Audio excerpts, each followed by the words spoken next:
All right, you're asking for it, so here it is. Listen to this. I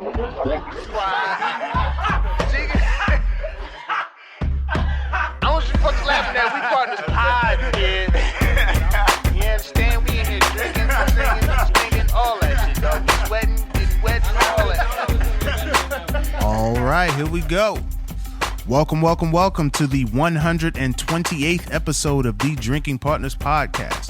Yes, this is our Curtis Martin episode. Cause listen, he don't get enough credit for how prolific he was, and you don't even realize that he's one of like the top 5 all-time NFL rushing leaders, like all time. I don't really like. I respect him because of the waves he had. Like Curtis Martin had some of the cleanest waves I ever seen. You know, me brushing my hair all the time, I'm with the wave thing. So shout out to Curtis Martin. Hometown boy. Yeah, well, I was going to. I knew he was going to. What was it? Aliquippa? Yeah. Aliquippa out there breeding them football players. Tony Dorsett. That's what happens with poverty, man. You run for your life, right? You run to the promised land. You run like a bubble.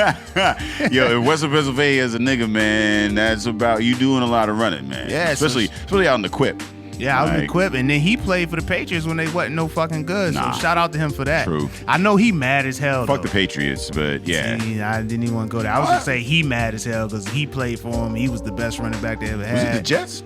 He ended up playing for the Jets too, but he started with the Patriots, I believe, and then they wasn't shit, and then he went to the Jets, and they was kind of shit, but then they ain't win nothing. Yeah. Anyway, look. Just shout out to Curtis Martin. We mad prolific. We running to the goal. I'm halfway hosting tandem Ed Bailey. I'm joined as always with my co-host Dave Bracey. Say what up to the people. What's good with you people? We are Drinking Partners, and if you're looking for us, you can find us on epicastnetwork.com/partnerspod. You can find us on iTunes, Stitcher, Libsyn, and Google Play under Drinking Partners. You can find us on IG, Twitter, and Facebook at PartnersPod. Listen, man, 128 episodes, man. We've been asking you. We're going to continue to ask you. Please hop on iTunes, rate and review. That's how we know what we're doing well. That's how we let others know that we're doing well. And that's how we continue to do well, man. So please hop on iTunes, rate and review. Look, you love us. You see us in the streets. You tell us you love us. Now just at the click of a button, tell the internet. Tell everybody in the world, like, yo, we love Drinking Partners. Yeah. And if you don't do that and you see us in the street, in lieu of rates and reviews, we do take shots at him. Hell yeah. Like don't shout out to Jay's car DJ guy. Yeah, DJ car guy DJ. Car guy DJ. And, you know, he came to the show last night, and he's always bearing gifts. Man. You feel me? Like, he's a good friend to have. Yeah, no, he's I mean, anytime somebody introduce you with an Henny shot, ain't that a month? Like, yo, listen, outside of the craft beer, the Henny's right there for me. You know what I mean? Now, we got like a rate and review. Like, this is what happens when you rate and review. You can end up on the podcast. There it is. Like, we got a special guest host here for y'all today. Like, Day and I, we drink beer, but we don't necessarily fancy ourselves to be experts. But this guy, you know he's an expert because he drinks beer and then plays hockey, which I don't understand how the fuck. I don't know how the fuck he manages to do that and how he got people to do that with him. I can barely form sentences after a couple, and you're on ice skates. Yeah, so we got Nick from Beer League Talk here in the building. Say what up to the people. What up? Thanks for having me, guys. And I'm jealous. Like, your listeners are giving you guys shots of Hennessy. Like, my listeners are giving me shots of Fireball. Fireball. That's what I'm getting. Well, I don't know. Like, see, I don't know the hockey culture, so I don't know if Hennessy's in the hockey culture. Yeah, you know them dudes in the NFL. I feel like Hennessy. Jägermeister or vodka is. Oh no! How about Smirnoff Ice is what they got me with last night? They got this. I walked into a hotel room. Russian? Well, I walked into a hotel room and they're like, "Oh, you've just been iced. Got to drink it all at one setting." They tried to swag it up. Yeah, it was 1.5 liters. Like, it wasn't even. They tried to swag it up. You've just been iced. You've been just dismissed. Get the fuck out of here. I just walked out while I chugged it because that's what you're supposed to do. But we've all been through a stage of life where a handle is smeared off. We was the life of the party. Listen, we were 20. If you're giving me free shit just because you like something I said, I'm taking it. I'm never gonna be like, nah, man, nigga. Listen, man. If you hand me a bottle of White Tavern vodka, I'm gonna sip that bitch and be like, I'm gonna smile at you, and then I might pour it in the fucking dumpster afterwards. But I'm gonna not. man. I feel you. I won't say no, but I won't be like, hell yeah, but I'll be like, oh no, I'm looking. Yeah, man. I'm not gonna say in lieu of rating reviews who can give me White Tavern vodka and Smirnoff. Nah, you're not gonna make the podcast with that. But It's a nice thought. It's a nice thought. Yeah, for sure. Yeah. So with the beer league, like how did that thing come about? Like, I mean. Well, I work full time in adult hockey, which is weird for a guy from Oklahoma that moved to Canada, but I do, and it just I'm passionate about it. And I had a radio DJ that I was on with one day said, "Hey, man, you should make a podcast about it." And I said, "Who wants to listen to me other than my mom?"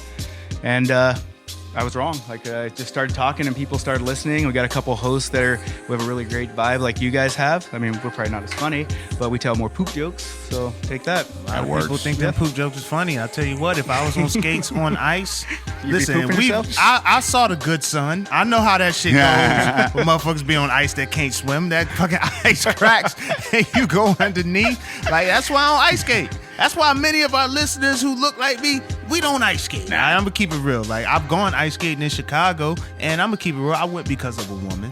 That's the only reason I was ice skating. That's why I started playing.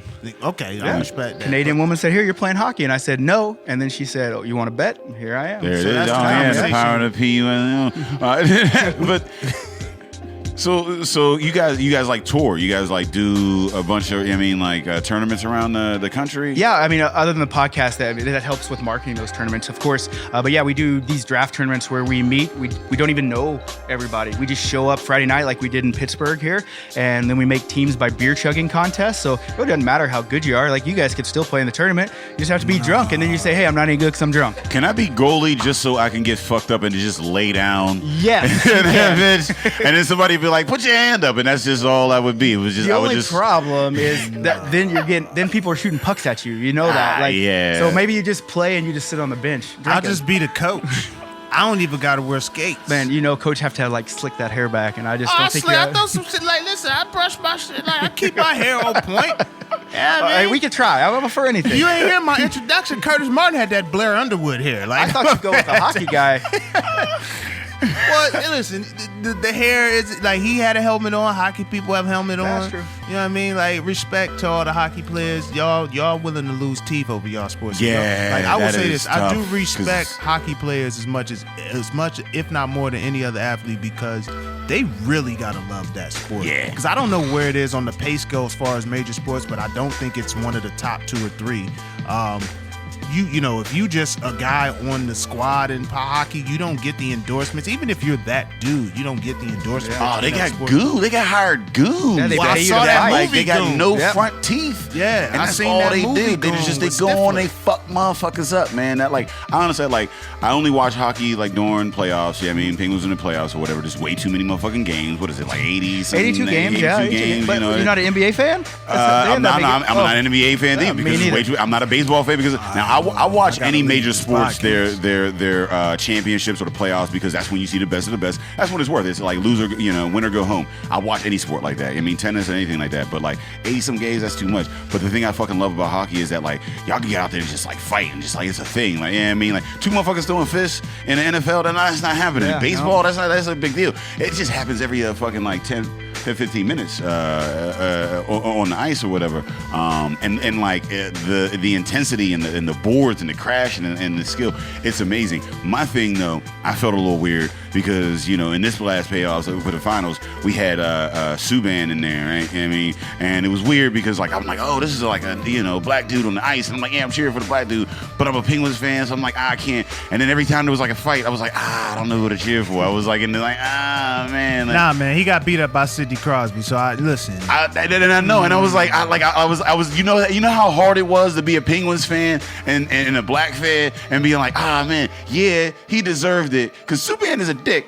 But at the same time, I'm like, you can't get beat up by the That's other true. team's star. If I know nothing about sports, I know that the star of the other team can't be the dude putting his hands on you. They bring the enforcer to protect those stars, Exactly. right? So, facts. But hockey's a weird sport, and I might not be the stereotypical hockey player, because those guys play through everything, and then you go to the beer leagues, and they think they're those pro hockey players that play through injuries. I get injured, and I'm just like, I'm out of here, man. Yeah. This hurts. I'm out. Well, be another brew him out. If you hung over, you started the game injured. Like, Exactly. I just shouldn't that's even get on an the ice. injury in itself.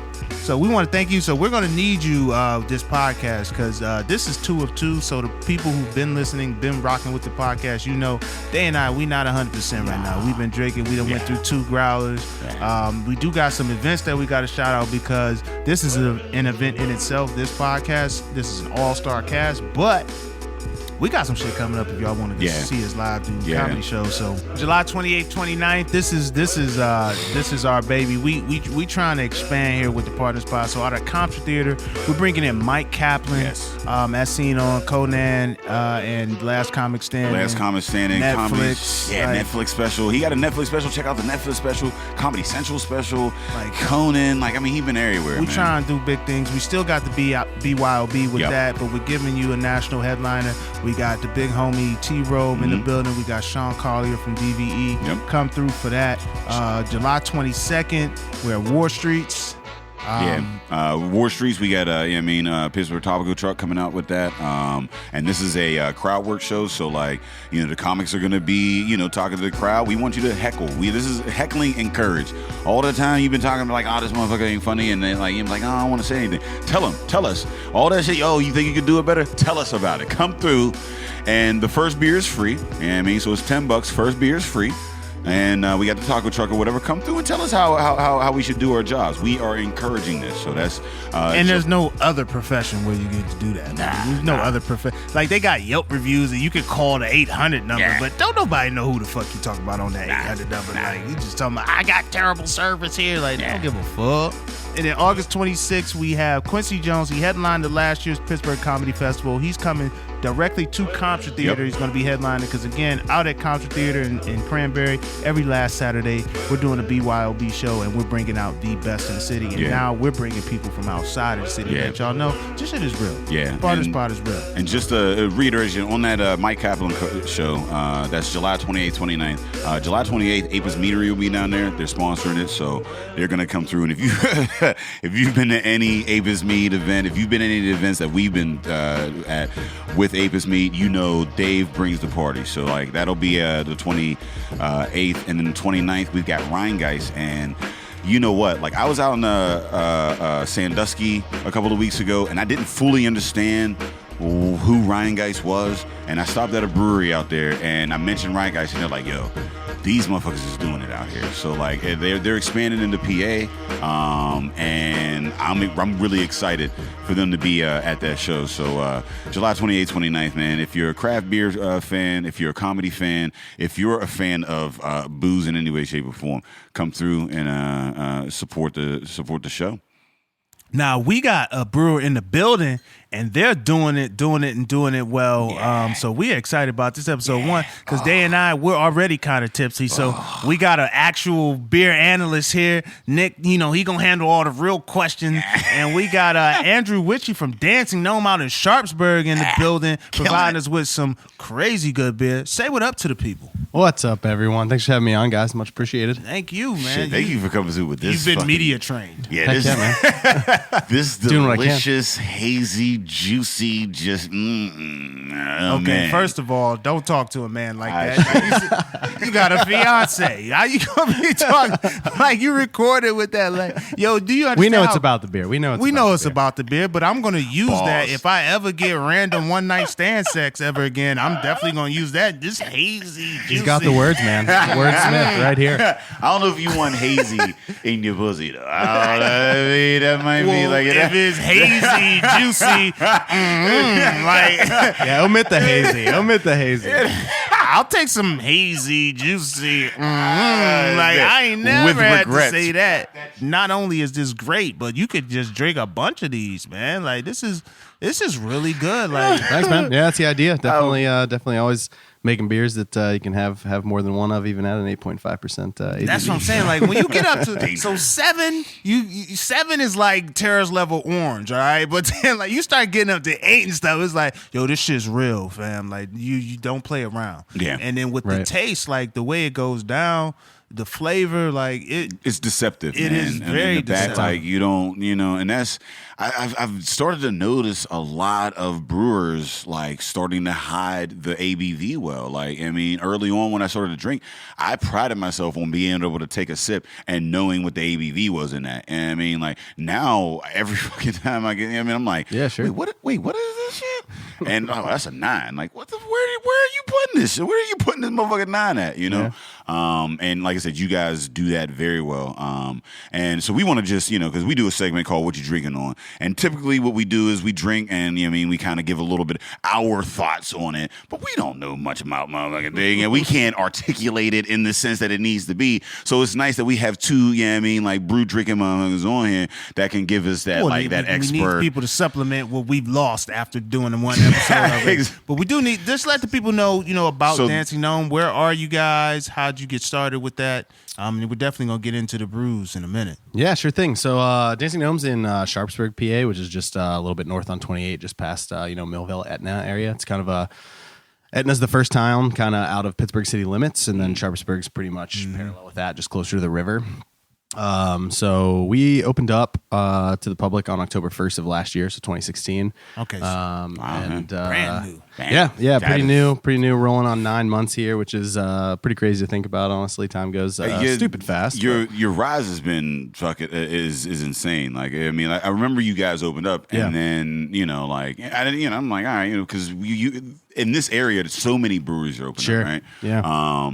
But over the last 6 months, I've just been hearing nothing but these motherfuckers are killing shit. Like, you know what I mean? And it's been outside of the norm. Your rise thus far. So congratulations. Yeah, well, thank you very much. Yeah, I'm glad other people are enjoying it and liking it because ultimately, I mean, I think that's kind of partially why anybody gets into doing anything that they want to do. Just like you guys being comedians, you love doing it, but you also want to make people laugh. And just like what do you attribute that to? What do you think your key is? I'm not sure. I think it's probably super multifaceted. I think it's that we do kind of have a niche. We do focus on hoppy style beers from varying ABVs. So we'll do hoppy blondes all the way up to double IPAs and throw in stouts and farmhouse beers as well. But that's kind of our focus. So I think in having a niche, it helps people know that they can come out and have a very specific style of beer.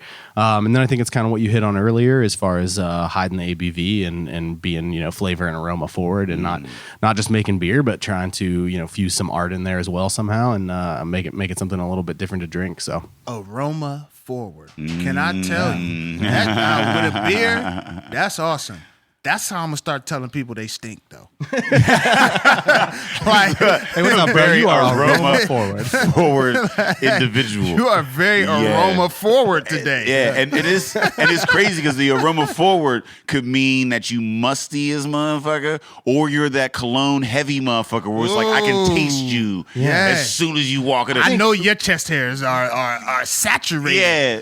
Either way, it's bad though, right? It's all bad, right? Because that's the thing that people don't have that subtlety where it's like cologne, and this is the thing that I learned about because I used to be an aroma forward dude. I just be like I spray it on because I wanted to I was like first getting into. So you remember the oils and shit. When you put the oils on, them motherfuckers were they pound, right? I wasn't fucking with no oils. Oh man, the Muslim oils. Well, first of all, I ain't Muslim, so I didn't trust them oils. Yo. But the thing was I was like, as a kid, I'm like, I just want to smell good or whatever, right? But you go in and you just overpower a room. And then I read an article and it's like, yo, you should only be able to smell somebody close up. Like, I give you a hug, cool, I get that little bit or whatever, but I shouldn't be having a conversation with you and being like, is that is that Calvin? That's a bit much. So. But with beer, it's a good. But with beer, aroma forward, that is fucking amazing. For That sure. actually describes this amazingly because you get this. I feel like it bursts. That's the only. If I'm gonna say how I'm not good at describing flavor, but when I get this in my mouth, I'm like, oh shit, this is popping. You have to pause that. But you're on a roll today, Dan. Man. You are killing it. Burst in his mouth, that's you know what I mean. Oh man, juicy bursts in his mouth. He's all over it. Juicy hazy bursts. Yeah. That's why we brought Nick, and Nick has the verbiage for these descriptions. You don't have to try this right now. Let me take off. me take my time. What if I wanted to say like this is a juicy hazy burst? That's Like okay. what if that's like the official language now? That's what the That's the official terminology. language is, but That's it. nobody believes Day because he got on the Pittsburgh Condors hat. We don't know what the fuck that is. Did we just have this conversation about hats and matching and?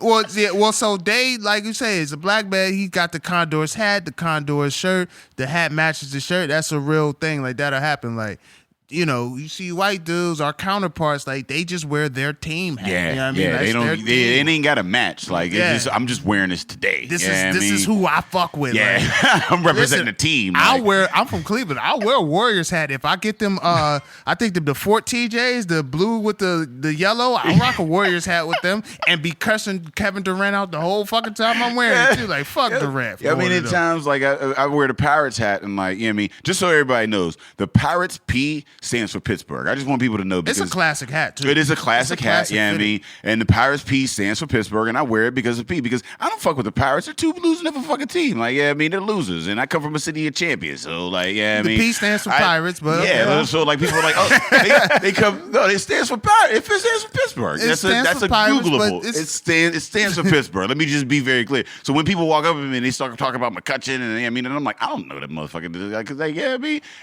did they win a playoff You're game? socially I can't talk obligated you. to know McCutcheon. Nah, you black. nah, Like, nah, that's our one. nah. What they say? Coming to America. That's they one. That's what McCutcheon is for us. Like, that's our what. So we left off at like you guys killing shit. You guys opened up in October. You attributed that to Aroma Forward. Yeah. And here you are with these delicious this bevy of beverages. Can you tell us about this Better One or Two? Yeah, sure thing, man. So Better One 2 is a double IPA coming in at 8%. It's hopped with Mosaic, Citra, and Simcoe hops. A little bit of Columbus in the hot side boil things, but no dry hops of Columbus. It's Better One or Two is kind of the first double IPA that I messed around with on a pilot scenario. So prior to opening the brewery, knowing that I wanted to open up the brewery, working on beers to bring to the brewery. Better One or Two was the first double that I wanted to bring out. So, used all American hops in it. Really can't go wrong with Mosaic, Citra, Simcoe. Brings a lot of just kind of a well-balanced thing. You get a ton of pine, you get a ton of grapefruit, ton of citrus, a little bit of dank in there, and then it just kind of finishes out smooth. So, as far as the drinkability of it, it's just in using the hops at the right time and among other things. When you say using the hop at the right times, because like we sat with Mindful, and that was the first time we actually went through the brewing process and like how people add various things at various times or whatever. And there's like the malt goes in, and then you throw in like the hops afterwards, right. And then there's the on the cold side of things what you do there or whatever. Right. So when do you put those hops in the process? So we do super late in the boil, super late hot side hops, and then before it goes in with the yeast, which is immediately before it goes into the fermenter and gets pitched with the yeast, and then we do super heavy dry hops, so super heavy in the fermenter on the cold side, tons of hops there, and really really bringing out a lot of the oils in that scenario. Very nice. So why do you call it a Better One or Two? That was actually so my dad was an optometrist, so it's like I grew up with an eye doctor as a dad, and so it was always jokes about Better One or Two. Is it Better One or Two? And so he was super supportive of even though he probably shouldn't have been, which now I'm sure he's happy that he is, but at the time he was super supportive of me, and we kind of joked around about naming a beer after him. So that's what I came up with, was Better One or Two. Nice. This is the dad beer. Yeah, This is shortly after. Now that's dope. And this is Dad Month. I'm claiming June as Ain't Dad no such Month. thing as Dad good. Month. Oh, there's not even. Do you see a Dad Day? But so I'm claiming Do the you whole see month. the vitriol posts about how dudes ain't? Yep. And dudes are like right now with this new the millennial society, this younger generation. People are fathers. Like they are really in the home, or even if they're not in the home, they're very active fathers. We're not past generations. We're not the crack epidemic shit. where half of us were locked up because of some bullshit in our community. We grew up in that, and there's a lot of folks that grew up in that, and they understand the value of fathership, and they don't want to continue the cycle. Want to do that, yeah. But I mean, one of I guess your goals in life should be able to have your own product that you can name after your father. Yeah, and absolutely. you and your pops can drink it. This like, is it. This is and for you. Yeah, he fell in all the optometry tests after this. Like, 8% ABV. He can't guess none of them letters. Like, That's right. Yeah. So tell us about Dancing Gnome. This was the thing that I hadn't even like thought of. We've been doing this podcast, 120 some episodes or whatever, and we had never asked a brewery why they were named their brewery. Yeah. So why are you named Dancing Gnome? Yeah, because you're not a short fella. Yeah, that's right. I'm You know what I mean? definitely Like, not. you don't have And, a tie, like a pointy hat, or a fox, or I wish I did. That'd be cool to have a fox. Travelocity Adventures and yeah, shit. Like, yeah. how did you? You know what I mean? You like gardens? Like, what's sure, a Dancing Gnome? I don't not like gardens, but I don't love gardens. I joke around with people and try to come up with interesting stories about where the name came from. But in all honesty, it was a name that kind of stuck out to me and fit my personality and what I really wanted the brand to be about, which was just kind of fucking around, having a good time, but working super hard. So, you come in the morning, you work super hard brewing beer, trying to build a brand, but then you're, fucking around, drinking, having a good time with friends. And that's kind of how I saw Gnomes, was that, they tend to their little garden and then they just fuck off and have a good time. And I'm not into gnomes. I don't have gnomes. I don't have a garden. I'm about to ask you, like, how versed are you in gnome I don't know. culture? Yeah, no, it's just like, don't know what the fuck a gnome really is. I think I know people have gnomes in their garden. I don't know what they represent. that's one of those middle-aged white people things. Yeah, I was gonna say, I don't know It's the history or the story behind. They may have been Greek gods and goddesses. I don't know what the fuck. Yeah, I a mean, gnome like, is. how versed are you in gnome culture? not very. I mean, I think that's why, like, we don't have gnomes as part of our brand, and we never will. Like, I don't want to visualize a gnome. I don't want it to be about gnomes. I want it to be the idea of a dancing gnome and just like having a good time. So I guess it's that for you, it's more that comedic value of the name, or like, Sure, because when I heard the name Dancing Gnome, I thought like light, like it's like I thought like midgets in the field, like Sure. that's like who's mad at that? Who's I mad thought at a dude midgets like from frolicking? The like, movie White Girls, Andrew Cruz or something, when he was fucking raving. Yeah. Like a dancing gnome, I could see in a rave with his fucking hat. He's got his suit open and shit. Like he's letting loose. You know Yeah, man, and that's the thing. bit. Like, for better or worse, like, I mean, there are definitely some people that think it's a really stupid name, but for better or worse, people remember it because you're going to get something out of it. It'll Like, stick. and everybody's going to think of something it'll different. stick for different reasons for everybody, but it'll stick. Hell yeah. that's the vision that I get. And then, honestly, it's crazy because like when I drink the beer, that's kind of, it feels like a dancing gnome on my like mouth. Like it's like, oh, it's floral. I don't know why Killing he it. Like, I'm just saying, I man, don't know it's why floral. he keep trying Like to it's describe. bouncing around, Oh, like man. Can we Yeah, no, I stop him, appreciate Buzz? that. I It's appreciate that. it just, Can you write our website descriptors, man? But we got That'd be Nick, awesome. We got Nick here for that specific purpose. That's right. And he just keep talking about his tongue and these bursts on his tongue. But so, like, little dudes dancing. I have ideas of what it is, and then when I hear him describe, I'm like, what? I want to go with that description. Yeah, Like, thank he's you. right. He's right. Better It way does to it say it. not like, you know what I mean? It's just like it's a floral aroma, like like a motherfucker having fun in a field somewhere. Like you've captured that in these beers, man. Like, Thank you, sir. Thank you. Okay, I don't know about having fun in a field. I still prefer That's the what rave frolicking scenario. is. You've never frolicked? I've never Are frolicked. you anti-frolic? I am Who's anti-frolic? Me. First of all, I don't garden. I don't fuck with animals. I don't fuck with grass. You've had who didn't roll down the hill in some grass or Your You boy didn't do did. none of that? Hell no. I've always man. been conscious of the fact that shit'll stain your clothes. Nah, bruh. Nah, They got a point.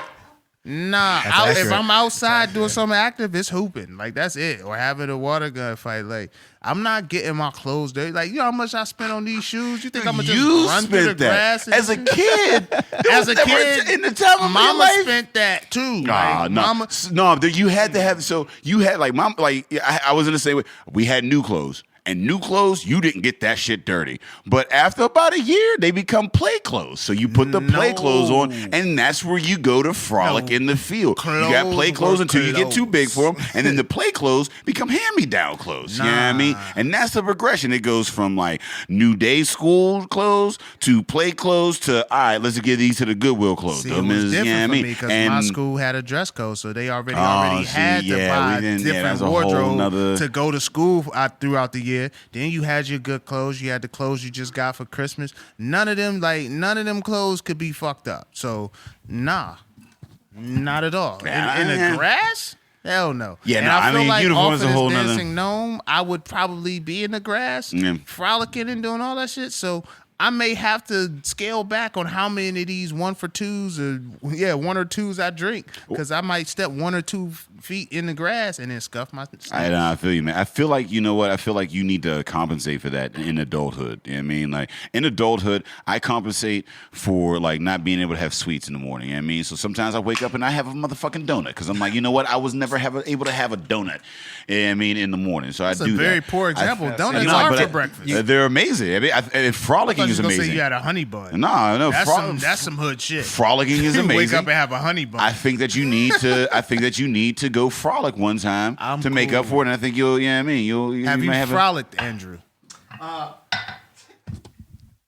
I may have as a child at some point in life, but as an adult, I can't say that there's ever been a time that much as an adult either. that I know I've I mean, you're frolicked. frolicking now in the brewery. I mean, little that's what bit you're of doing. frolicking. Yeah, I definitely skip around a little bit. Frolicking It's on fun. faces at this point. Yeah, It's I great, mean, man. you put the frolic on the tonsils. You really gotta chill. Like it's okay. All right, man. Like, jeez Louise.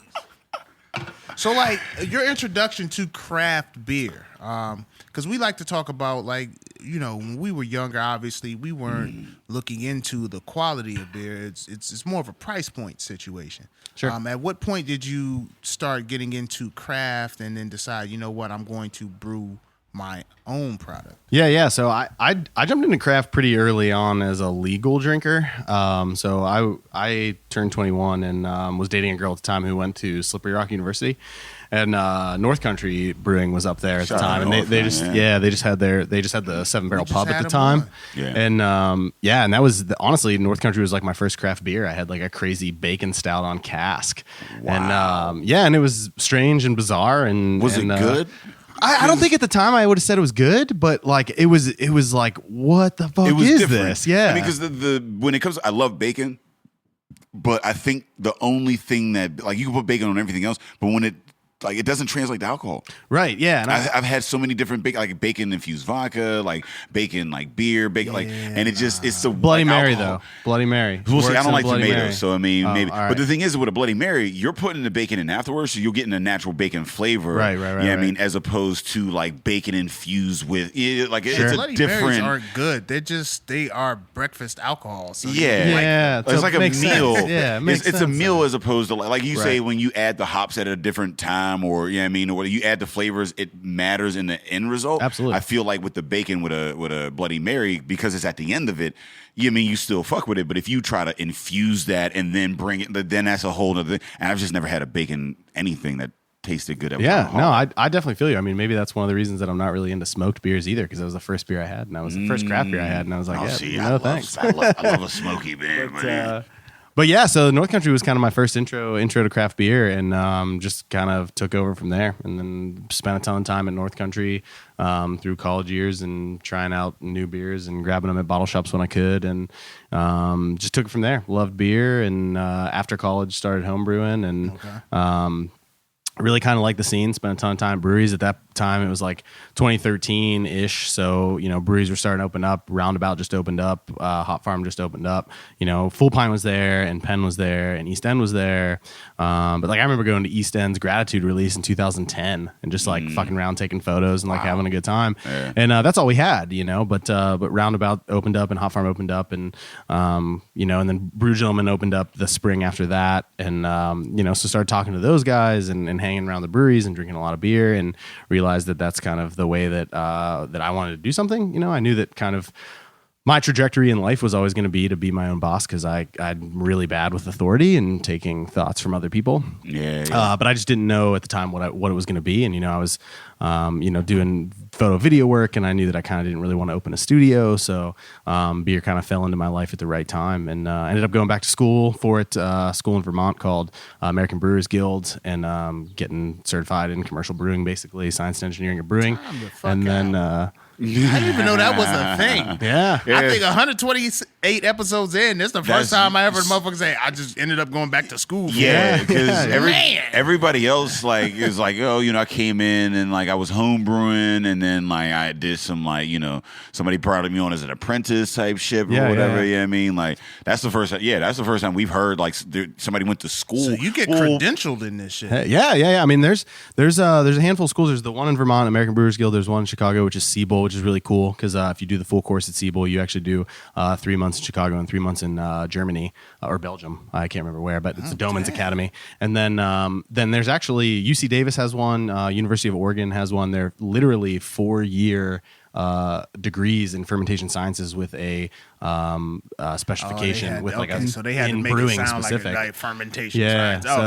Because I mean, what I always think that's interesting because what 18-year-old goes into it knowing like, I definitely want to be a brewer, but it's still pretty cool. And those guys come out knowing exactly the brewing side. And I came from an art background, so I didn't know that, and I knew that I wanted to be a brewer. So if I was going to be a brewer, I better understand the science. So. And that's what like we've talked about on the podcast before, whatever, that like most brewers, they're either like kind of engineers, they have the engineering mind, they have that like scientific, and like, or they're like, the culinary arts, they come from like that kind of a background, like in the creation side or whatever. And beer, really good beer is the marriage of the two, where like because there's so much science and so many numbers and like that you have on that. But at the end of that, like, how do you tweak these and how do you, in order to make something that's not been done before? And that's what's crazy that like, that you guys are doing is like, because there's brewers that kind of like, you can make a beer, right? And then you can just make a beer that's drinkable, right? And I still have all in that, because I can't do it. But being a fan of craft brew, if I'm coming to your brewery and I'm drinking it, I'm like, well, you did it. This is drinkable, right? Because home brewers, they do the first batch is always the super heady, super cloudy. It's, it might not even like work. So I understand, like, I appreciate you were able to make a drinkable beer or whatever, but you're not pushing like the genre in any way. Right. Like it's just what it is. And the people that push the genre are the artistes in that, like, the people that like you're like, oh, what is this?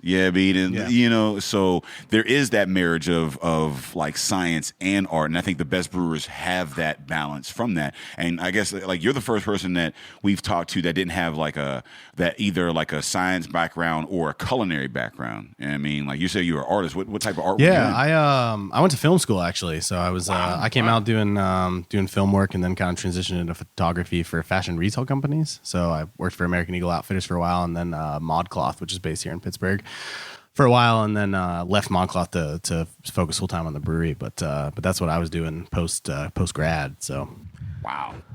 So there's a ton of breweries in Pittsburgh from what it sounds like. Just listening to you guys, like what's interesting to me is how you can get started 9 months ago and explode. Like what's that process? Like how does it go from, hey, I'm going to create this beer and get it into the hands of all these people so you can expand your brand?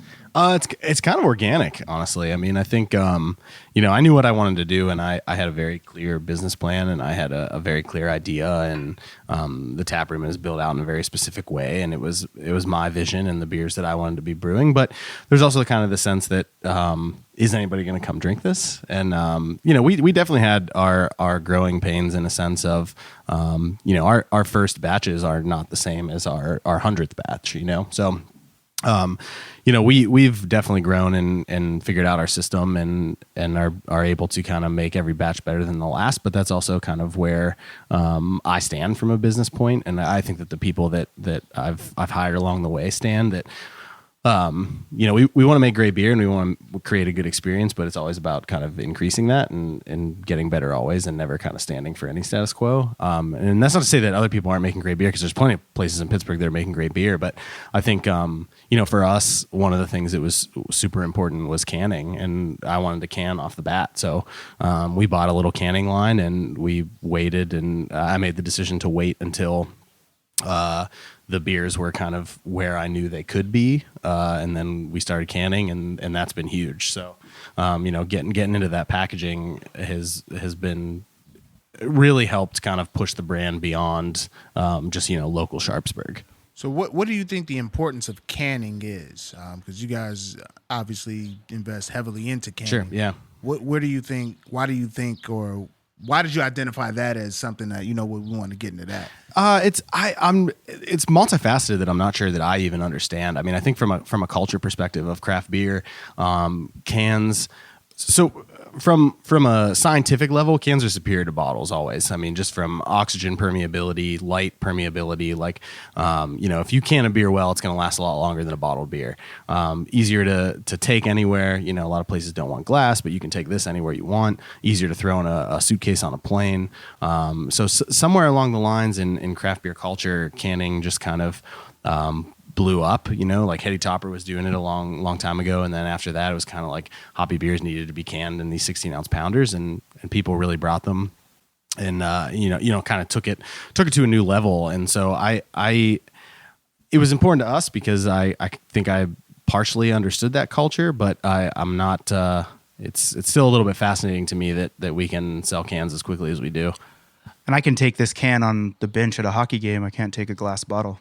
Just saying. And I can be drinking during what hockey game? My hockey games, beer league hockey games. Okay. Or I guess you could pour glass in your water bottle, but I mean, from our standpoint, like, this isn't breaking on the ice, so I can just go ahead and take it on. And you gonna take it on the ice? Yeah, take it on the ice and just in between shifts, just boom, just chugging some beer, man. No, I love the whole canning process because it's wild because cans were only mass produced, and if it was in a can, you just didn't think much of it. Yeah, absolutely. And recently, you got the local brewers and the fact that it's become economical enough to do so. Right. And now I look forward to cans because I can keep them. You know what I mean? Even like a growler, if I get a growler, I got to drink that within the next couple of days to keep it fresh or whatever. You know what I mean? At best, I'll keep it for about a week. But with a can, I can just have that in there. And I don't have to worry about it. Yeah. And I get to have it from some of the most amazing folks, out there or whatever. So sure. It's crazy how that whole canning thing, even the stigma of it has changed within the last 3 years. You know what I mean? Yeah, definitely. Yeah, big time. What do you think you seem to have had a very structured business plan going into it. Yeah. I don't think a lot of people have that when going into or pursuing something that they want to do. Where do you think your entrepreneurial spirit came from, especially with your father being an optometrist? Yeah, I mean, I think it was just kind of family oriented. My dad was an optometrist, but he owned his own practice. My grandfather owned his own grocery store. My aunt and uncle owned their own restaurant. My sister owns her own cafe. Okay. It's just, I think it was kind of, that's just what I always knew was people kind of doing their own thing. So with those scenarios, restaurant notwithstanding, the buy-in cost of those others is much lower than a brewery. And so I think that, if I'm going to be asking people for this much money and I'm going to be going to banks and I'm going to be trying to find private investors that want to give me this amount of money, I better really know what the fuck I'm doing. Yeah. And I better, really know what I want out of it and really have a plan because this is a lot of money. So you created a business where you can more or less send your product to all your family businesses, at the grocery store. Yeah, if I needed to. Even at the optometrist. After I've passed this eye exam, I'll have a beer. Man, you know how much business that would bring if you were giving out free beers at an eye exam? But yeah, no doubt, man. You start getting hands-on experience. All right, have 2 beers. Let me see if you can pass this field test. That's right. Oh, that's yeah. So tell us about this Exquisite Beast because it is exquisite. And is that what we got here? Beast. Yeah, absolutely. Yeah, Exquisite Beast is also a double IPA, 8.5%. This was a beast in development too. This has been through multiple iterations for me. Trying to get it to the right point before we canned it. So I'm really pleased with where it's at now. I love this beer. It's brewed primarily with a newer variety of hop called Denali, which is an American hop that sounds American. Yeah, never heard that. Yukon. Yeah, that's right. That's right. So it's Denali Mosaic Amarillo, and it is just a beast of a beer. I mean, it's super dank. It's far more dank than the other double IPAs. It's way less fruity, but you still kind of have a ton of pineapple and overripe cantaloupe in there and stuff like that. But first aroma and sip you get out of it is just straight dank earth. So I love this beer so much. it's taken a while for me to get to the point where I love it this much, but I think it's been a labor of love. So I'm happy that you guys enjoy it too. It's alcoholic fruit I salad. mean, Yeah, exactly. Yeah, exactly. That's what you've given us. Yeah. yeah, nah. I mean, this is dope. And it's not that we like it. Everybody else is fucking like this so much that they were like, you gotta have this. I know shit. Buzzy likes it. Oh, Buzzy I know loves he this likes shit, it. man. Buzzy has been bringing this shit in for like months at this point. Like, and I've just been every time I get it, I'm like, where is this? Like, I mean, so I'm excited. Like, I actually am like kind of fanboying a little bit about this whole thing. Can you pour us this Citra Jam? Yeah, Tell us a let's bit do it, about man. that? Let's do I'll also say, just with the Exquisite Beast, with it being an EB, I like that because I'm Ed Bailey, I'm EB. Like I like to have a drink name. Yeah. Like I'm like your pops Yeah, now. I got yeah. a drink named after me. I gotta get a DB. I gotta find a DB beer. Ain't You got no- in there. That's well, it. you got Daily Bread, motherfucker. I do like, got you be Daily Bread. rocking Shout the out hats and all Daisy that. Bread. Yeah, I mean, yeah. What are your thoughts, Nick? I mean, Nick is over here just chilling. Well, I mean, listen, He's when, drinking. When you get, he's having a good time. when you He's get just playing invited, you get invited, and I've been drinking Yingling for the whole weekend. I should have like a golden goblet for this stuff. It's so, like, it's just the first one actually. Like, I did like the Exquisite Beast, but it's probably a little too. It is like what did you say? Dank Earth. I don't know that term, but like I think it's a little too maybe heavy for my taste. But like I probably like a little more fruity of a beer. It seems like because this was just the better one or two, Better like the one, dad yeah. beer. Like I'm digging it. Like it's delicious. Like it's something I think I could just sit around the fire all night with the hockey guys and hopefully some females and just drink this fruity beer until I pass out. What are the females Nice. like with hockey?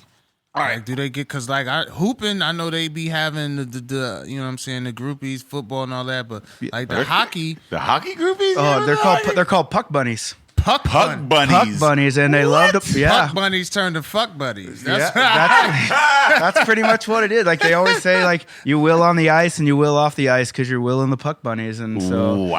yeah. I mean, and I'm married, so I didn't start playing hockey till I was 30 because my wife made me, so I didn't get to see that culture. But like I get to see all like my buddies like on Tinder and picking up chicks because they got their hockey photos, and I'm like, man, why is it so easy? And like when I was a kid, like I was in like. I got married like right after like the MySpace, and you'd like message them on MySpace when they were online now and try to pull girls.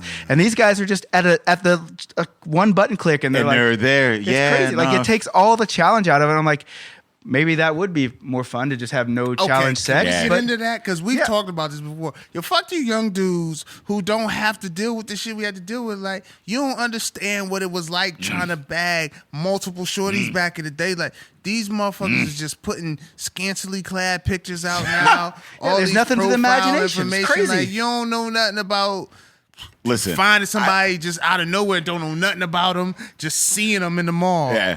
But wouldn't it almost that- easier though? Because then you could do your thing and just disappear. Like you Well, could see, ghost them. Never so easier there's than it's a double-edged sword, Never right? Like easier than it's now. easier to get in. It's I easier to mean, get in now, but for it's sure. harder to cover up. Like I mean, because everything is For sure. exposed, the whole nine or whatever. So like my whole thing is like I'm just because I'm not in it anymore. So I just I envy that whole. But I also like am happy that I grew up in a time where like if I would have did half the shit that I was doing back then, and there was always Snapchats and cameras or whatever, I wouldn't be able to have a fucking career. I don't think it would have changed me because at the end of the Because day, if everything you I've did always was been- on if- some that's like, true. If you know what I first mean? of all, everything I did got out one way or But another. that was in your little group. Yeah, That it was wasn't- within. Like, imagine going viral from some shit I you didn't did. do no like, viral shit Because though. there was Like, nothing such everything as viral when you're back doing then. things with women or the opposite sex, like it don't go viral unless Guys, that individual is viral I or think- you did some fuck I shit. think I was you never doing no underestimating- fuck shit. You how many motherfuckers I could be on Twitter and shit, and some dude did some shit and some text message, and then they screenshot that shit and they post He it, was and it saying be some some fuck average shit. Ends up on He was- BuzzFeed. And No, then it it becomes a thing. It was You know what average to us because we're you know how many predators. times like now the because we're constantly in pursuit. if that just went viral amongst men, it wouldn't be as bad. We would understand, like, oh, he was just trying to get. Yeah, but it's only bad because the prey now understand that we've been sniffing your scent, fam. Like they don't like female animals don't understand a male animal sniffing their ass. They just know that's what he does to find out to be with you. Like they don't do that. It's definitely easier. Like we have a guy that works with us now. He's 24 years old, just got out of college, and we come to these tournaments. And like when you were young, like you can be a nerd and be getting chicks to come on over to your hotel room. He's telling Pokemon jokes, and they're coming up like he's banging this chick outside of the lobby of the hotel. It's because them Pokemon from freaks Tinder. gotta catch them all. Them Comic Cons, whatever. Cosplay's huge, man. Yo, cosplay is huge. huge. I go to Comic Con. I'm a comic nerd. Like I grew up reading comic books or whatever. Do you dress up? No, I don't do. Okay. Well, my dress up is I'll wear like a Superman T-shirt. You know what I mean? And then I'll have a matching hat and some shoes or whatever. That's about like as dress up as I get. But I grew up like the comic nerd or whatever, and the culture that's here now wasn't there when I was a kid. Like being able to go out and meet like 1,000, 2,000, 3,000 people, like them DC cons and the Colossal Con out in San, like that wasn't a thing. You know what I mean, back then it was like you were a nerd, you found about 6 other motherfuckers, and y'all kind of kept that low key, and that was it. Like you hung out in your mom's basement every weekend, and now playing you can dragon cards or something. Now you can have a friend in fucking Asia. Now you can have a friend, in Florida, like you can have so many like nerds or whatever, you connect there or whatever, so like, it's one of those, the advantages, like, yeah, it is easier to maybe land a deal on some vagine. It's also easier to like connect with other people that are like you, but at the same time, the double-edged sword is that it's easier to be exposed if you don't, do it right. And you see these motherfuckers that don't know how easy it is to be exposed, and those are all the screenshots. Like, it's like, how the fuck, like you don't know? Why are you hopping in like showing dick pics? Yeah, Brett Favre, what are you doing? Well, he just didn't understand. Yeah, Anthony Weiner or Abby he just like, didn't understand that it could get out that easy because he was 50 years old. He's when too he did old it, right? to realize that you could be exposed. Yeah. That's what I'm saying. Like, I'm just glad that when like now I'm aware of it, but like as a kid, I did dumb shit. Like when I was in my 19, well, it's 20. Polaroids though, and people just burn those Polaroids. Exactly. When you're taking dick pics on Polaroids and sending them to chicks, like it's just First of all, you can't take a dick pic with that camera. Yo, I want to know how the carrier pigeon like motherfuckers went down. Can you imagine like getting a whole ass pigeon and sending like a sketching of your dick and then to the wrong castle? But and the motherfucker just get a pigeon like. That's nice, but what? But do you think you had an artist commission your dick pic, or were you drawing it yourself? I think you got to, because you want to put your best foot forward. Yeah, because you're drawing it huge. You're like, if you can afford a carrier pigeon, you could afford a sketch artist for your. Like you ain't at it all wrong. All wrong. First of all, back in the castle days, there were no dick pics. There were far more one night stands. You can get this now because we may not run into each other in the future. Because I might die at the play. Our villages may be beefing. It was one night stand for the kings. I might die from some fuck shit. Like you might meet somebody in the forest. Y'all both was hunting. You be like, look, I like you. You like me. Let's do this now. Because when you go back home, they may not let you out. You might have a moat that you can't get around. Like, there's no telling what the barriers are. Like the one night stand was not frowned upon then. Because it was all. Once you got access to more information, now you got more deciphering and more like, you get to vet people out more now. Like, I feel like the one night stand shouldn't be frowned upon now, though. I don't think it should be frowned upon now. It should be hailed. It's just like a tasting, man. It's really what it is. Like, I don't want to commit to this whole ass 16 ounces of beer, man. What the fuck is this? Give me 4. Yeah, And there's plenty of women that feel the same way. Exactly. That's what it is. And all this shaming is just because, it was like, and that's what I don't understand a straight man who slut shames. My nigga, you know what I mean? Like, we are trying to encourage women to take their clothes off, and you're gonna say some foul shit about the ones that do? Absolutely. You're working against yourself. And I'm like, I don't have I have a very thin veil. When I come to feminism, I agree. Feminism and, women are women, and like I push feminism, rights and all that. But one of the things that, and I tell you all the time, when you want to educate people, you want to make them woke or whatever, explain how it's an advantage to be woke. You know what I mean? It's an advantage to be woke as a white person about the drug war because those those are taxes that are taken out of your pocket at the long run. So that's why you should want to advocate for things like Black Lives Matter. That's how you get people on your side. When it comes to men, this is the thing that gets you on your side. Why slut shame when taking her clothes off is an advantage to you, my nigga? You're a straight dude. You're a straight dude, and you going to tell a chick like, oh, I can't believe, like the titty experts, and they're like, oh, those are saggy titties. Fuck that. What? My nigga, who are you? Who are you to be an expert Still on titties? titty. Yeah, it's a titty. Yo, There's no- you no should just bad say titties. they're all good, yeah. No bad titties. There might be titties where I'm like, I don't prefer it, but I would never say no. Some are superior, but Some none are be- bad. Yeah, there's levels to Yeah. this shit. And it's nothing but better than the titty in front of me. Yeah, exactly. It's like a beer. It's like a beer. The best beer you have is the one in your titty hand. right here. Yeah. Like, I can go and be reflective on shit I did in life, but like at the end of the day, the titty doesn't do anything. It's it not doesn't. offensive. It don't jump on its own. The titty don't flex when you doing a good job. It's not making the fun of titty you. Don't start pop locking. I mean, it's It just might the even titty in front feed of you. Like, yeah, I mean, like this. I've just never run into a titty that did me wrong. Yeah, I That's mean, what I'm saying. You know, I so- will not say that. Absolutely. I've run into a titty that did me wrong, but it wasn't the titty's fault. Yeah, I mean, she didn't lift and swipe. Yeah, I mean, yeah, all right. It wasn't gotta the titty. lift It and was swipe. that was The user operator, error. yep. That was user error. You can't blame the product. That was. But I guess to wrap up this super misogynistic portion of this conversation, when I was younger and we was on Facebook and all that, I felt that I was an exquisite beast when it came to these emails. So let's move on to the next. Citra Jam. And this is a very citrusy, jammy.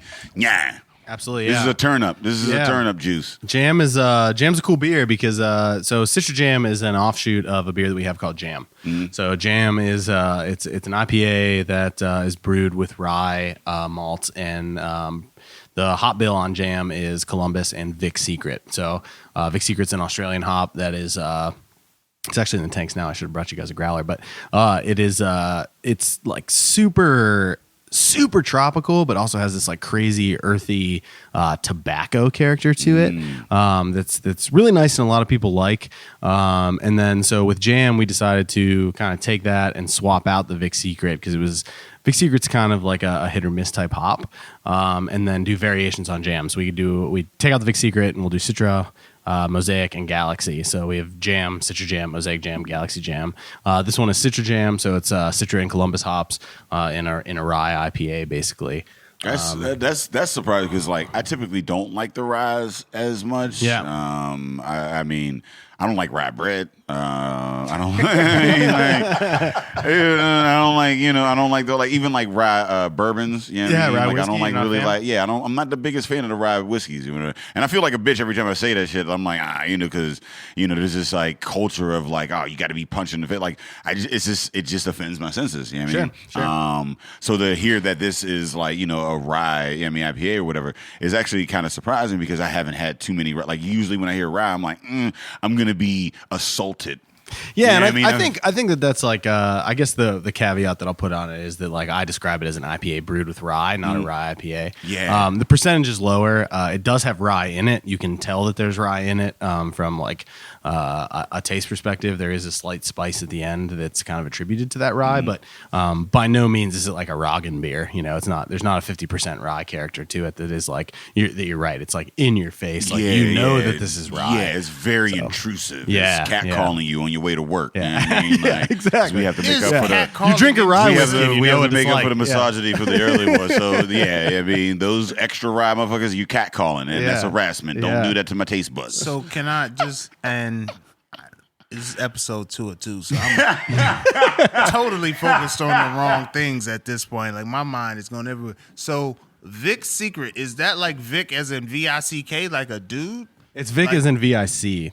So I think But I it's think a it's probably a take on Victoria's Secret, and Okay, then because I've been trying to figure out, because I've never known what the male equivalent of a Victoria's Secret would Yeah, be. I guess And Victor's. being in a being a beer, Yeah. that makes a lot of sense. Like that would be the antithesis of, because Victoria's Secret with the lingerie, dudes don't wear lingerie. Like there's not. I don't have a sexy outfit. Like if you don't like me and the money I make, then you just don't like me. Like, you're just My not underwear all have attracted. holes in it, so I mean, I don't know. I don't know if my drawers are sexy or not. Like I don't really like my drawers to be binding. You know what I mean? Like I'm still in boxers. Like I don't like even the boxer briefs. They're just too tight. You know what I mean? But Vic's Secret with a beer, like I get it. Like you go, like I would love to have a Vic's Secret store where I go in and just have different just beers just everywhere, and I can Maybe get some whiskey, cigars. Yeah, you had a pink just brand like and shit. Like I get blunts the across the 2 board. for $20, the Quickers. You know what I mean? You just have mad beers around.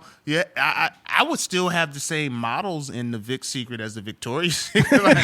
Probably, Keep them the same. But Yeah. Like I just walked through Monroeville Mall and I saw for the first time a store where they had actual people being the mannequins. Yo, my tripping. cousin, I was in North Carolina back in 96, 97, and my cousin got a job as one of those mannequins That's trippy as and it fuck. was wild as fuck. I'm a kid. Like I was like 14. I mean, like at the time he was 16, it was his first job. And like we'd be in the mall and I'd walk by and he would just be in there just standing there, and then we would just spend our time just trying to fuck with him and shit, like trying to make him laugh. And he'd be like, get the fuck out of here. Get out. Yeah, but I didn't know that was a thing. And then I never saw it again after that. What is expensive. the resume like? Huh? It seems like expensive for the brand to like Yeah, I choose mean, to do that. Yeah, I mean, You gotta when you pay could that just guy. have a mannequin or whatever. I don't understand what Well, I that. understand the advantage. You see it on a real life. You see your clothing on a real life body. You can get a real feel for it. But my question is, what is the resume and interview process? What am I saying to you to be like, yo, I could stand in this window and not move? Like, I think they probably I was level 10 red light, green light. You know what I mean? Like, I never lost a red light, green light. So it's red light, I just stopped. Like, my eyelashes, they don't blink unless I tell them to. Like, what do you say? You have a staring contest with your interviewer, like Having been in You the lost. fashion Next. retail industry, I think that the interview process is what's your pant size, what's your shirt size, you're hired. Oh, so they just judge you. It's it's sample. They just judge based, you yeah. on physical. Heck yeah, man. Here's All my the thing time. about physical judgment. Is it negative? Maybe. It But can't. How, it can how be. do you come yeah. across with it?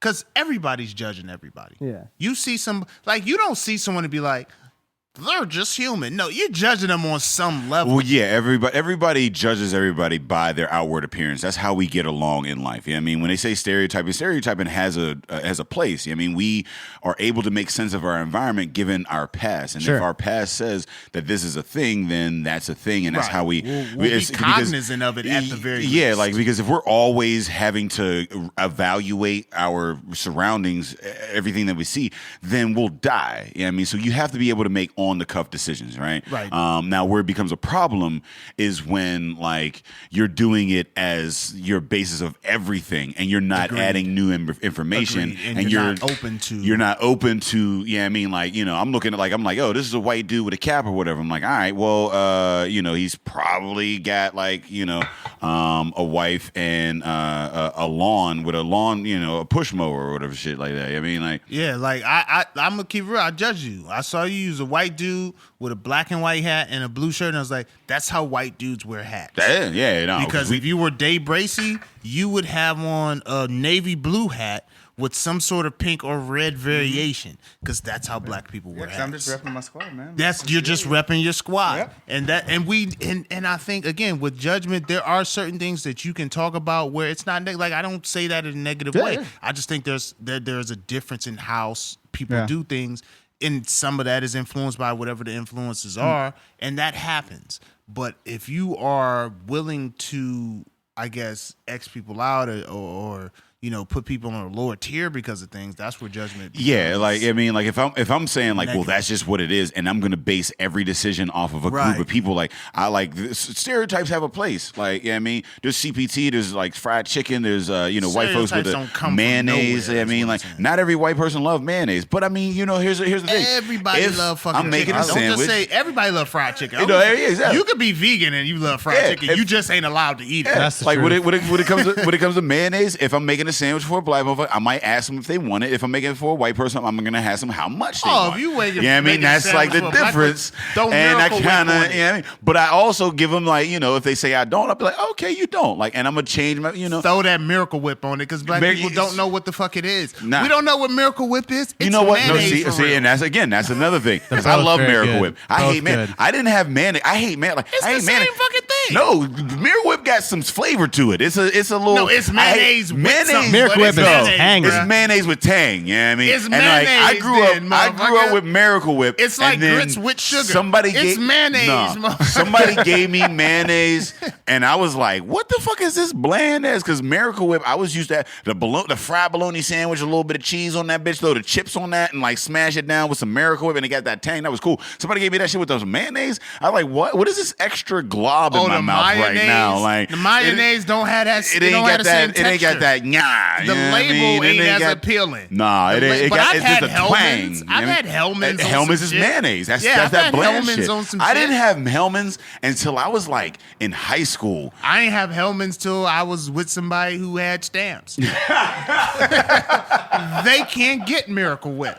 So we was eating Hellman's, and you know what? If she didn't tell me it was Hellman's before the sandwich. I just saw that it was Hellman's afterwards. I was like, it did taste a little different, but you know what? It wasn't much different. It wasn't that bad. I saw some white shit. I was like, oh, that's Miracle Whip, and I bit that shit, and I was like, where's the rest of it? Like, Subway should start did you already filling them little eat this things and with then Miracle spit Whip. it back out? Like, because there's nothing in there. Wait till Subway be like, you know what? We understand this. We should just put Miracle Whip on all of Yo, our if they sandwiches. put Miracle Whip on it, that would be the most flavor intensifying thing. Like a motherfucker. They would actually have flavor on their shit. Like they should have, as soon as Jared happened, they should have went straight to Miracle Whip. Yeah. Everyone would have forgotten, man. Like, everybody was like, yo, fuck Jared. This dude tuna with the Miracle Whip? Dope.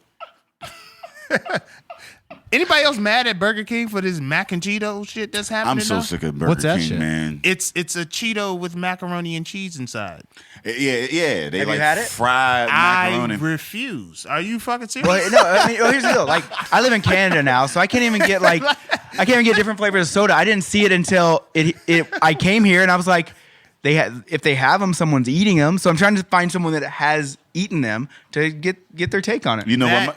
My daughter, like the other be mad day, at your daughter my if she daughter had the that other shit. day was like, "You remember when we went to Burger King and I had those Cheeto dips?" And I felt bad as a parent. My daughter's 10. And in 10 years of parenting, I had never felt so low as when she had told me that under my watch, she had fried macaroni and cheese paid for that from Burger King, and I paid for that. I was I like, thought wait, that was going in a wait, different direction, Was that but your I'm mom? glad it that went did? Are there. you sure? I was like, are you sure I was there? She was like, yeah, I got You just outed yourself as a deadbeat dad. yeah. You a deadbeat dad, listen, motherfucker. man. I need to come. Every nigga that could read got to get his issues, man. And this is my issue. I feel a little bad about it. I'm like, man, like I sat Would with y'all it. what I beer? sat with it. What beer goes with the mac and Cheeto? Oh man, I haven't had. Are they fiery hot or just nacho I don't cheese? know. I ain't had no fucking mac and Oh, Cheetos. man. So do you But understand? That seems like. But what that's happens the if they're hardest- delicious? Like, Yeah, what if I go back right now to Burger King that's in the parking lot of my hotel, and I get them and I say, Not- hey, Ed, not these possible. things are fucking delicious. Here's The Not cheeses are different. Here's here's the thing about mac and cheese, right? I akin it to heroin, right? Because heroin, when you ask, heroin addicts or whatever, they're like, how does it feel? They say it feels like heaven, right?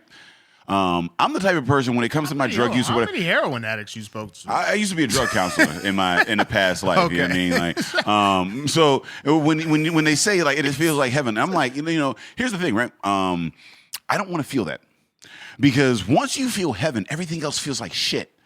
Right? Like, it's like, you ever eat why like they OD. you ever eat like a super Yeah. sweet something, That's and what then happens when you you first drink a go drink, and balls then the deep, no drink is condom. bland as fuck. Like, that's what life would be if you have heroin. It's like you have heroin, and now life is bland as fuck, right? Why would I want to introduce that to myself? But You know what I mean? we're just talking sex about all the mac time. and cheese. Well, Cheetos. okay. Like, Oh, you're saying about that, No, right? So now, once you have mac and cheese Cheeto, that might be the best fucking thing you ever have in You your might life. not like Miracle Whip after that. Now you want to have it more often, and now you just cut off 30 years from your life because now you're fucking mac and Cheeto addicted. But don't you like donuts? You said Every occasionally you have a donut in the morning for breakfast. You've had a donut for breakfast. It didn't kill you. Mac, You're not having But enough. you're supposed to ain't have heaven. donuts Yeah, for that breakfast. ain't Only heaven. cops eat donuts at 4:30 in the afternoon. Everybody else In eat comic books, at donuts least. for It's true. breakfast. But like a mac and Cheeto, that's wild disrespectful. First of all, you're Burger To which King. one? To mac and cheese or Cheetos? To me, to everybody who read. To my arteries, man. Everybody I got who read the menu that day, the fact that you would offer that shit. But you're It's already like at Burger King. If you're it's worried like- about your arteries, you're having. Think about this. If you went to a party, and I don't know if you smoke weed or not, you don't have to say it, but I smoke weed. So, like, say I go to a party with my homies, and they know I smoke weed, but they're like, yo, we got a drug that's better. We got weed that's been dipped in, like, fucking marinated in heroin. No, motherfucker, I'm not eating that. Yeah, that's I'm what I'm not saying. smoking Like, that yo, shit. I'm cool at my level right here. Why you gotta This do is that? my level of heart congestion that I'm willing to be on, and mac and Cheetos just takes it to a level of heart congestion that I'm not gonna. I'm just And what not type of comfortable mac and with, cheese man. is this? Is this that Kraft dinner? bullshit KD? like Oh. that come in a box? Because that's not Oh, what It ain't definitely holding- that box The mac and cheese, Yeah, I yeah, love yeah. They're not using Box like cheese. fancy homemade That's what I'm mac and saying. cheese. That's Like, the mac but- and cheese I love. Stover's mac and cheese is still pretty fucking good. You know what? I don't. Stovers I don't, can work every now and again. Yeah, it's I still don't pretty know, good. but I'm on a mac and cheese level where like I don't even eat the boxes. So I grew up with like some of the box the elbow shit. So then Velveeta was a thing. And Velveeta was like the good shit. So it was Yeah, like if you it's got like the the actual creamy cheese cheese, packet, yeah. I mean. But like then I actually like in the black community we have baked macaroni and cheese. Yeah, I mean the and, real like, shit. the real shit, and you get the whole and real. There's no comparison to Oh, it. wait a minute, there's like buttermilk in that Butter, shit? yeah, there's Oh my buttermilk and a little God. Gouda. There's so Hell many yeah. things. Yeah, like a real and compared to that, and like it's the same thing with soups. I remember like as a kid, I had Campbell's, or whatever, and then I actually had real fucking soup that was like brutal, or whatever. And then I felt like I look at my mom like, did you not love us? Because all we had was this Nah, scared shit. I man, can't even. she was I can't raising go you back. by herself. Well, because exactly, it was a thing. So like once You ain't had- getting no Gouda from a single mom. Like, Exactly. Gouda, So like motherfucker? if you can afford Where's the Jarlsberg? to not eat motherfucking macaroni fried in the vats of burger, it's like it's tough. It's what like a burger. You know what? Burger King does good burgers. You know what I mean? On the fly, they make a good motherfucking burger. Mac and cheese, that's not. I'm not. Because they're watching the that. only ones that like they try to recreate the grill flavor. Like everybody else just puts your shit on that little Flat top, hotbed. It's yeah. not a stove. I don't know what the fuck it is. I used to work at Wendy's. Like it's just a hot ass surface. Burger King tries to at least they can recreate the do- grill yeah. thing, and I understand Like that. the flame. But you fucked all that grill shit up that you built over all these decades with this mac and Cheetos. Yeah, I mean, I'm they're not- not the only brand though. Look at you know who routinely fucks shit up is Oreos. They're putting out all sorts of ridiculous. Yeah, I guess flavors. what you ever found- M&M's as well. They do that Yeah, shit too. Well, Oreos Pepsi created made the double Pepsi stuff. Fire. What the hell is that? And Hey, once have you read Oreos Mega Stuff? created the Mega double Stuff, stuff, I was like, yo, fuck all this Christmas cake, all this other shit you doing. Where's the double stuff? Right. Well, now they have Mega stuff. Mega stuff. I can't Mega, do Mega yeah. stuff. I tried it once, Oh and my it God. doesn't taste anything like It's- it. Dude, Way I is double too the much. Mega. I'm all about the cream. You do it? Wow, you're yeah. double mega. So how do you? So I got two God questions. I got two questions. First question: how do you eat your Oreo? Right? Yeah, I mean, I'ma break it in half. Eat the dry side first, and then eat the What are you, the 6 years old? the sweet side second. We're all 6 years old, man. and We're all then, and 6 then years follow old. with some milk. How do you eat your Oreos? Do you just All right, manhandle we're talking regular Oreos, right? regular Oreo? Traditional Yeah, Oreo? traditional. I'll take two, break them both in half, put the two cream sides together, eat the two cookie sides, and then eat the double stuffed cream. Wow. Yeah. All right. So how do you eat your Oreos? Just basically man, I eat a did double mine stuff. until- Right. Yeah, you eat a double But then I stuff. eat So the you've two already- cookies still. Yeah. So so you like that intensity. Oh, I like, do. you know what I mean, I do, like yeah. you're because you got the Yeah. intensity of the sweet, and then you got the intensity of the chocolate side of it or whatever. Like, Man, I've done some Oreo research, and I dip them. I dip them till the cookie's soggy. and then ooh, eat you 'em. like a soggy? I hate Just a soggy like I don't need it cookie. running, like because I've tried it where I just stack those Oreo ups in a cup and then pour the milk over it. Really? Yeah, And it was and all then you right. bring them. You gotta get a spoon though, and that's just too much work. But you just Soggy hold ice cream. Yeah, you hold them in there until they get just a little soft, and then boom, it's delicious. You know what? I would see commercials do that shit, and like I would just like drink it. Like I tried it like as a kid. I dunked it and I put it in. I was like, what the fuck is this? Like I don't even. But then when somebody was like, oh, you hold it until it gets soggy, it's a texture thing, and people don't understand how important texture is in food, man. Yep. Like I don't eat nuts, and people are like, oh, do you like? But I was like, I eat peanut butter, and they're like, oh, but why don't you eat peanuts? I was like, because the texture. You know what I mean? It's a very Back home, we have this ice cream store called Brahms, and like I like regular nuts. Pause. Yep. Okay. I knew it was coming. So I'll eat like the pistachios and the almonds and all that stuff. But on this banana split, like I won't eat nuts because the texture, it just doesn't taste like a banana split. I don't man. like certain things in certain. Like, I mean, there's a time and place for certain things, and when you mix them, like we had the brownie and nut like conversation. You know, a couple of pauses. You know, what is your Oreo ordeal? What I do is I take the little adhesive and I slide it back. We're going from the beginning. Wasn't that a great invention, by the way? Like that adhesive thing. The actual invention seal ever. dips? Yes. Yeah. Yo, Because it keeps them crispy. Yeah. And then I reach Easier in, I access, grab a cookie, and I eat that motherfucker. So you just bite them whole, like an animal, Like one bite, you don't split them. You don't do. You Double just bite them. Nah, I bite them like a grown ass That's man. nah, man. I think that's fine. 127 episodes, and I just found out that I can't trust this over. nigga. Like I can't even. Because you break it in half and No, there's a like. licking the creamy side. You All right, licking wait, the creamy side like I ain't a licking it. I'm commercial? eating all, but like that's I bite a whole. It's a you double just bite stuff. it. It's a double stuff. Like I have enough for both Well, sides of the if it's cookie double that stuff, I only I get buy that. double stuff. That's good. I only buy double stuff. So here's now. a question for you guys. It's same vein, different product. What do you guys think about Pop-Tarts?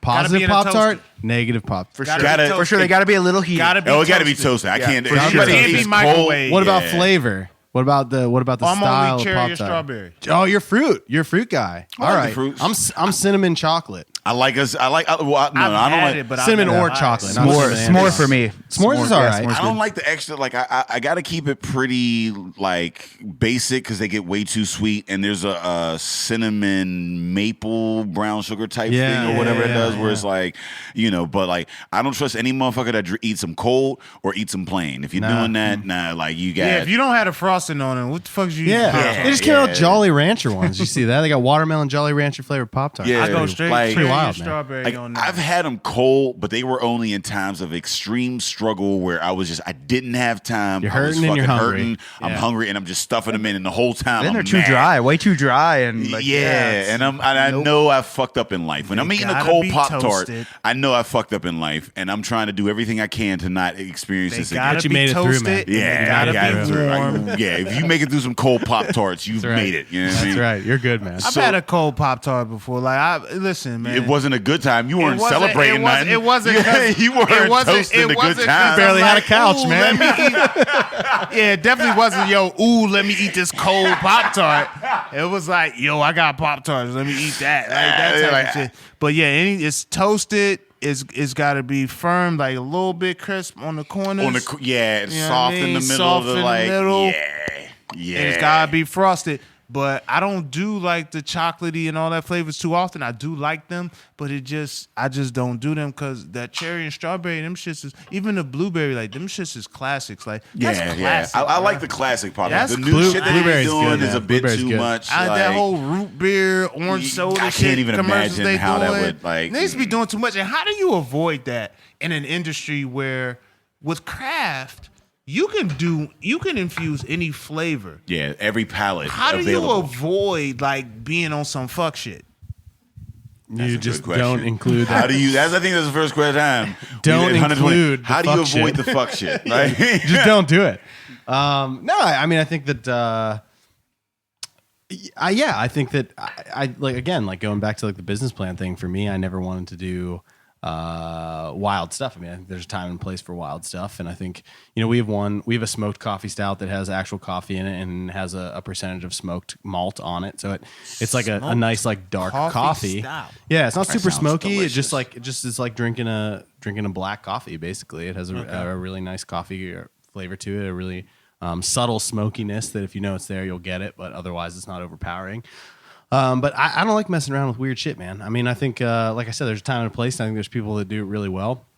Plenty of breweries that throw Tired Hands is one that comes to my mind. I mean, in Philly they'll throw anything into any beer, and usually it's pretty well. They'll do like straight up mushroom beers, and it's like they're pretty good when they do it. But for me, it was like, no, I'm just gonna pull out of what I know how to do. So how important is staying in your lane? Like, because when I look at the craft industry, and again, I've only been introduced to craft through this podcast, but I've seen where you have much more room to experiment, much more room to create flavors with the craft. But how important is it to stay in your lane? Because you're the first that I've spoken to as far as a brewer where it's like, when I came in, my focus was this, and I'm sticking to this. Yeah. You're in an industry where you can go anywhere with it. Yeah, You like, yo, I'm gonna stay in my lane, and I respect it. Like I'm from a blue collar family in Cleveland. Like, so blue collar dudes in the Midwest understand the stay in your lane type shit, and I respect that. And I understand people going and being like, I'm gonna do X, Y, and Z, but there's value to being like, look, what I'm gonna give you is this. You can always expect this.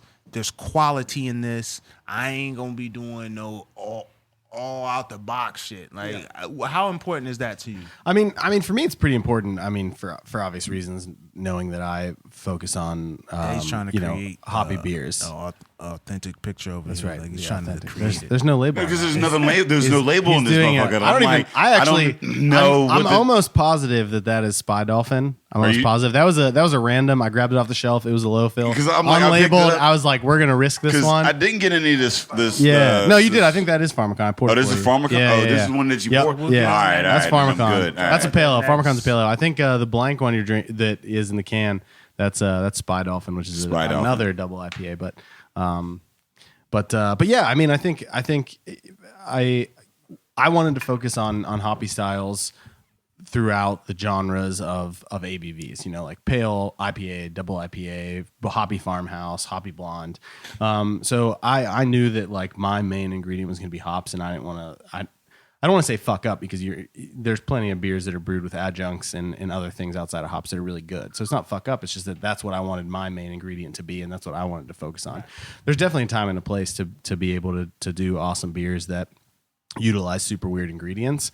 And even within myself and within Dancing Gnome, like I want to be able to get to that place. Like I want to be able to say like, yeah, we have enough tank space and we have enough beer right now that like let's make something like super fucking weird that like we know that we believe in, and like our clientele will probably believe in it because like they like what we do.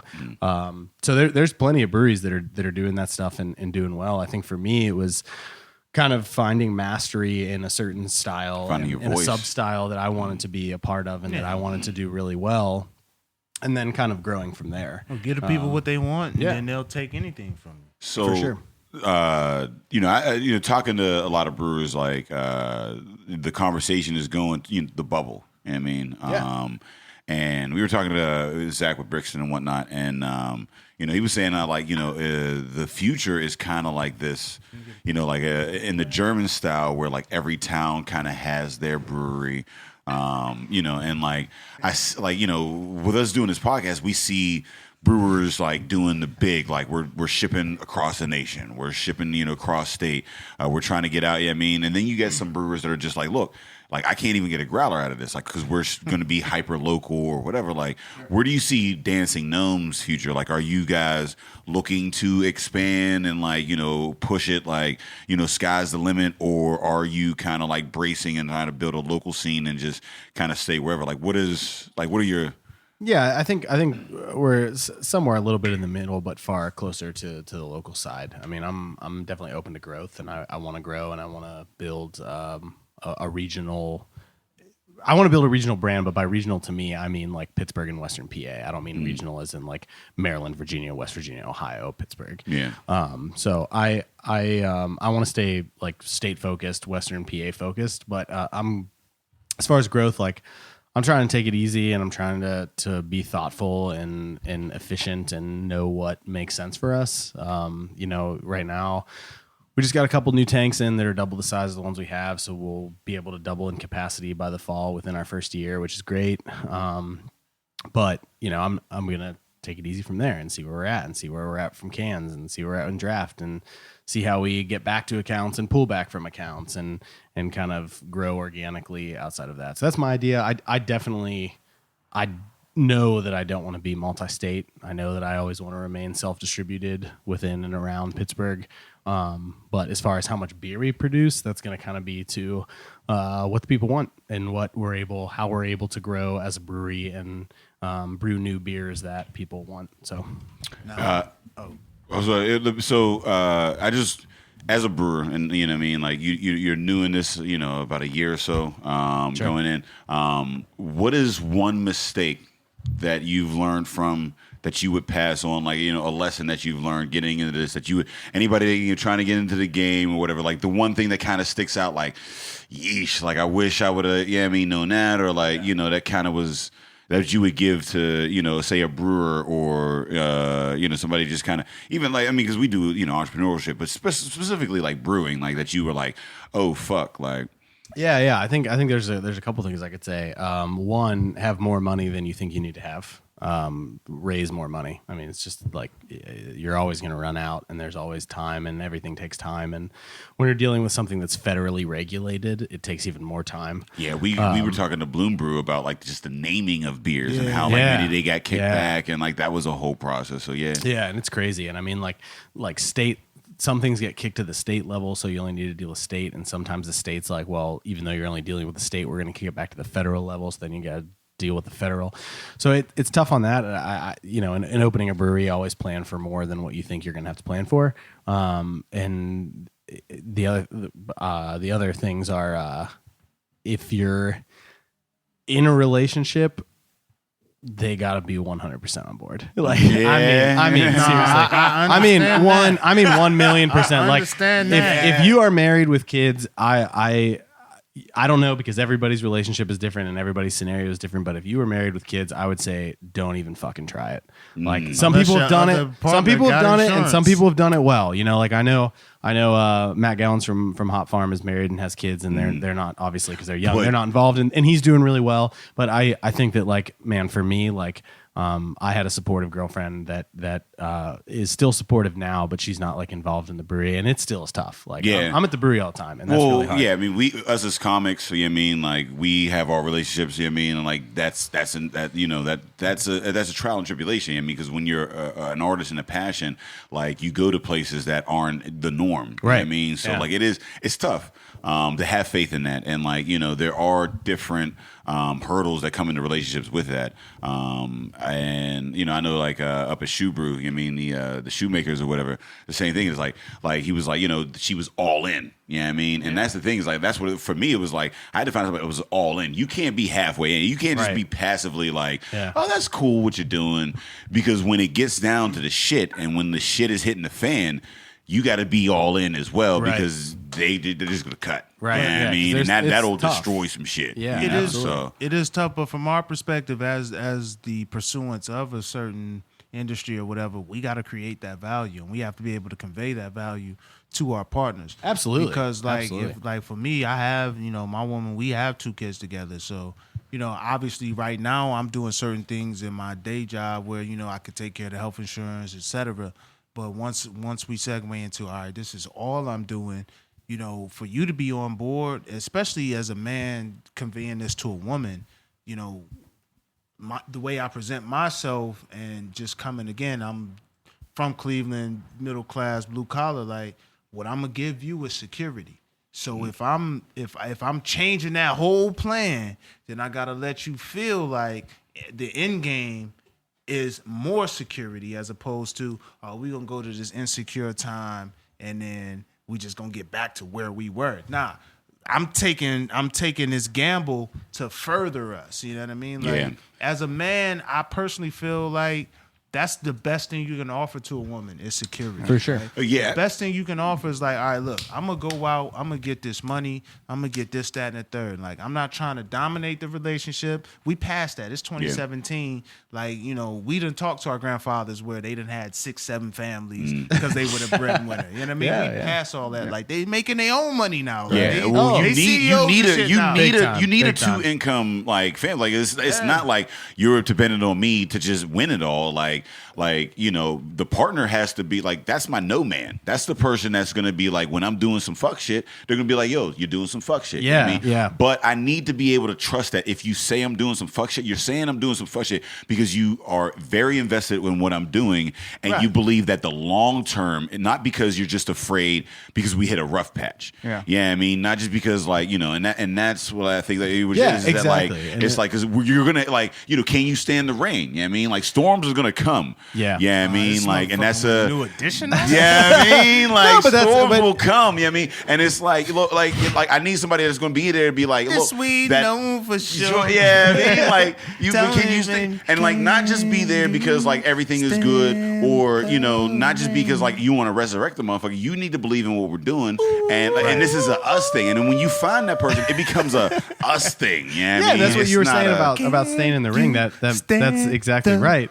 And Ed's killing it over here on the vocals. But yeah, I mean, and that's that's how the song went. Like it was just some. It was like dude was singing. It was some dude in the background. Ooh. Yeah.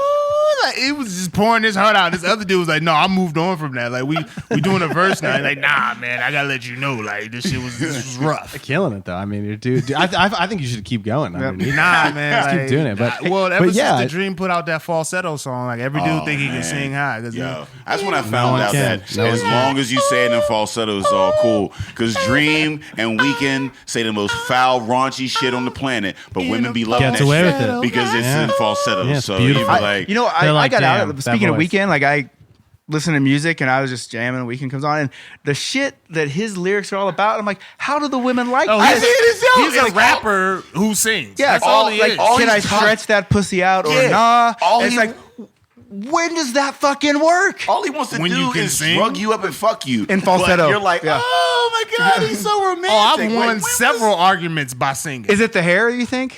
I just start. Listen, if I'm losing an argument, I start singing. I haven't won arguments, In but falsetto, or- I've you get diffused. I've tenor, diffused alto, arguments by falsetto, singing. anything. So. Like just start. Listen, fellas, if you out here and you listening, you losing an argument, just start singing. I don't even matter disagree what with you're that, singing. man. I If you think sound good, that's she'll right. at the very least she'll lose focus. Even if you sound shitty, dude. Yeah, just at the and very bob your least, head. You're making a with fool the of rhythm, yourself, yeah. and they're gonna laugh. So she'll I mean, lose yeah, focus. Absolutely. You know what I mean? Like you throw her off her game, I and love then singing. you go back into the argument in that scenario. Or if you just win in the argument now that you singing, just You keep just keep singing. singing, yeah. Hey, you know, like when you were talking about like being in a relationship and being all in, hey, we're gonna go from here and we're gonna like, do you have to map that out for your woman? Are you Yes like, and no. You just have to. What you have strategy? to map out. Or did you react to this Well, as strategy? okay. X's and O's. You don't necessarily, but you don't have to have a step by step. What you have to have An understanding. You need an Some people understanding. need a step by step. It depends on your woman, but for the most part, if your woman's into you and understands your talent and understands your vision, she's right there with you. You have to say, all right, this is where I'm trying to be.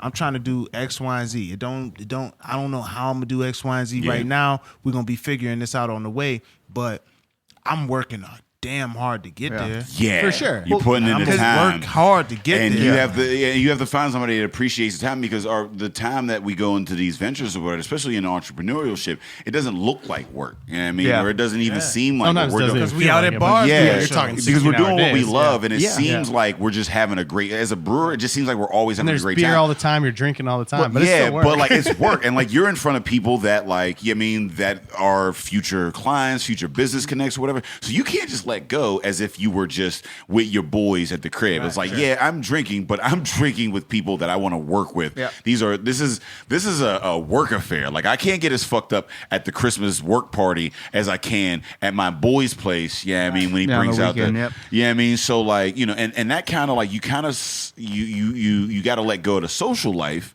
for that. Yeah, I mean like You have because to- we're working when everybody else is playing. You right? have to integrate the two, the social life with the business life. And you have to reach back on that personal side Mm-hmm.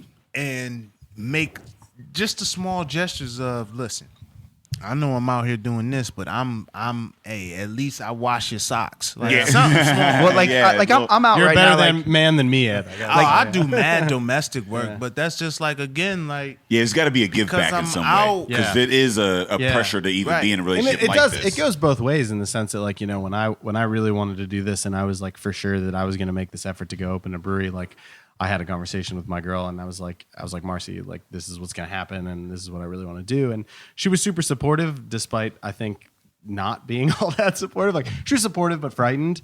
But I think that she was like, yeah, I just want to let you know that, like, I support you 100%, but like I don't want to just leave and like work at a brewery. Like, I'm going to do my career, and I want to be in my career, and I want to be who I am. And so it's give and a take, because she was willing to let me do this and like be supportive of it, and I have to be willing to be like, okay, like, yeah, like, absolutely. Well, You yeah, have to what do do you your want? thing, and Yeah. you kill it as the strong, independent woman that you are. Yeah, And, like, we have my fiance Kat on, and she's a novelist or whatever, and that's the thing that we go through or whatever. It's like you know what I mean, I'm doing my comedy thing, and she's very understanding of that. And at the same time, like, you know, she's like, I'm not gonna, you know, she does our copy editing, she does, you know, she's at the shows, she's working or whatever. She's like, you know what I mean, but like, I'm still doing my thing, and like, I have to be cognizant of like her, you know, thing. So I'm like, yo, we got a podcast. You need to write this up. She has to listen to every podcast and then write like a summary of it. And because she has, you know, she's a novelist. Shout out to Kat, Bruno, anybody listening and whatnot. But like, she listens to every podcast and then she puts down this breakdown or whatever. And when I ask her to do that, I've got to ask her to sacrifice anywhere from 2 to 3 hours to do that. And I need to be cognizant that just because she's at home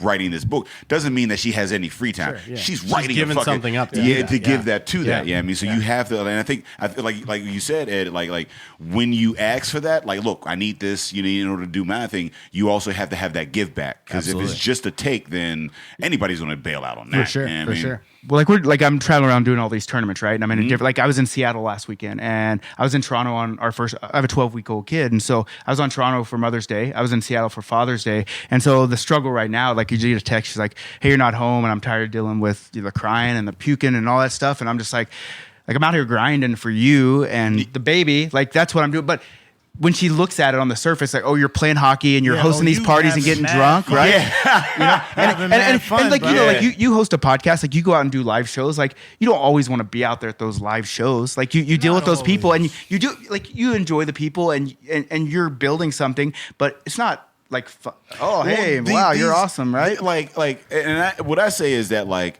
I'm with people that aren't of my choosing, right? Like, I'm getting paid to be here, and it's nice that like I've aspired and I've gotten to a place where the people that I do work with and the thing that I do is something that I love, but it's still work. Yep. You know what I mean? Like, but like when I'm in a room with folks, I didn't grow up with these people. Like, I don't know. Like, I don't care. Go to high school together. Yeah, we didn't go to high know what your school. Like, family No is. Facebook friends. Yeah, like, I don't know about your fuck you parents. are I don't. for real. Yeah, like, I don't really. You know what I mean? Like, I think they're good people. I think Yeah. they're like, I can learn from them. I can build from there. There's that. You know what I mean? Because like in every relationship, there's people that you like. There's people that are useful, and then there's both. You know what I mean? Like, and you know, there's people that I work with that are like, they're cool people, and we're used, and like, we can fucking, like, you know, that's cool. But like in a room, like I would rather be at a cookout with my boy, you know what I mean, that, like, you know, just having some, and I'm not getting anything professionally from that interaction whatsoever, which most people have in social interaction. You know what I mean? I would rather just sit out and eat some fucking barbecue and at a grill, but instead I'm out here like telling jokes and trying to grinding you know what I mean? to get to a different level, and that's all, because I would much rather be with my new kid and my wife and hanging out than doing this. I enjoy doing this. I love doing this, but I love them too. Fuck And your it's, kid, dog. You here chilling with? No, I'm just playing. I feel you. but you know, I mean, that's the hardship, Nah, like, especially I'm when right you're there starting with you. something from nothing. Because like, whatever, like, I'm not getting paid to podcast, and yeah, it's my job to do tournaments, but the money's not like, you know, it's fuck all, right? Like, you're trying to build that to where it can be like in 5 years, you're like, you know what? Like, baby, you don't have to go out and do that stuff. You can do what you want. Do what you love to do, right? Yeah. And that's it's hard to explain that, because they can just see that what's going on now, My right? thing, the way I explain is this. One, I'm going to whatever you want to pursue, any, you know, business or social pursuit that you have, I will support and I'll be there for you. Two, I'm getting a check at the end of this night. Yeah. Like, you listen, Like, say what you want about what the fuck I was doing. I'm getting a check at the end of this night. Yeah. Do you want to be with a motherfucker that's just doing shit because all right, I got to do this to get paid, or do you want a dude that can dictate that check? Yeah. You know what I mean? Like, this is one of the things that attracted you to me. Like, It's a double-edged sword, potential. man. Yeah, so it is a double-edged sword, and it's something that we all do. And at the end of the day, at least, you know what I'm saying, at least Drew can give his girl some good beer. Yeah, I mean, I can't give my girl a good-ass joke at the end of the night. Well, you could. I'm going to hit you with this dope-ass punchline. I can give her more than a good ass beer, but I mean, if that's what we're getting down to, yeah, I can give her that. I don't know. I've been told I have a great mouth feel. You know what I mean? Whoa. So. Whoa.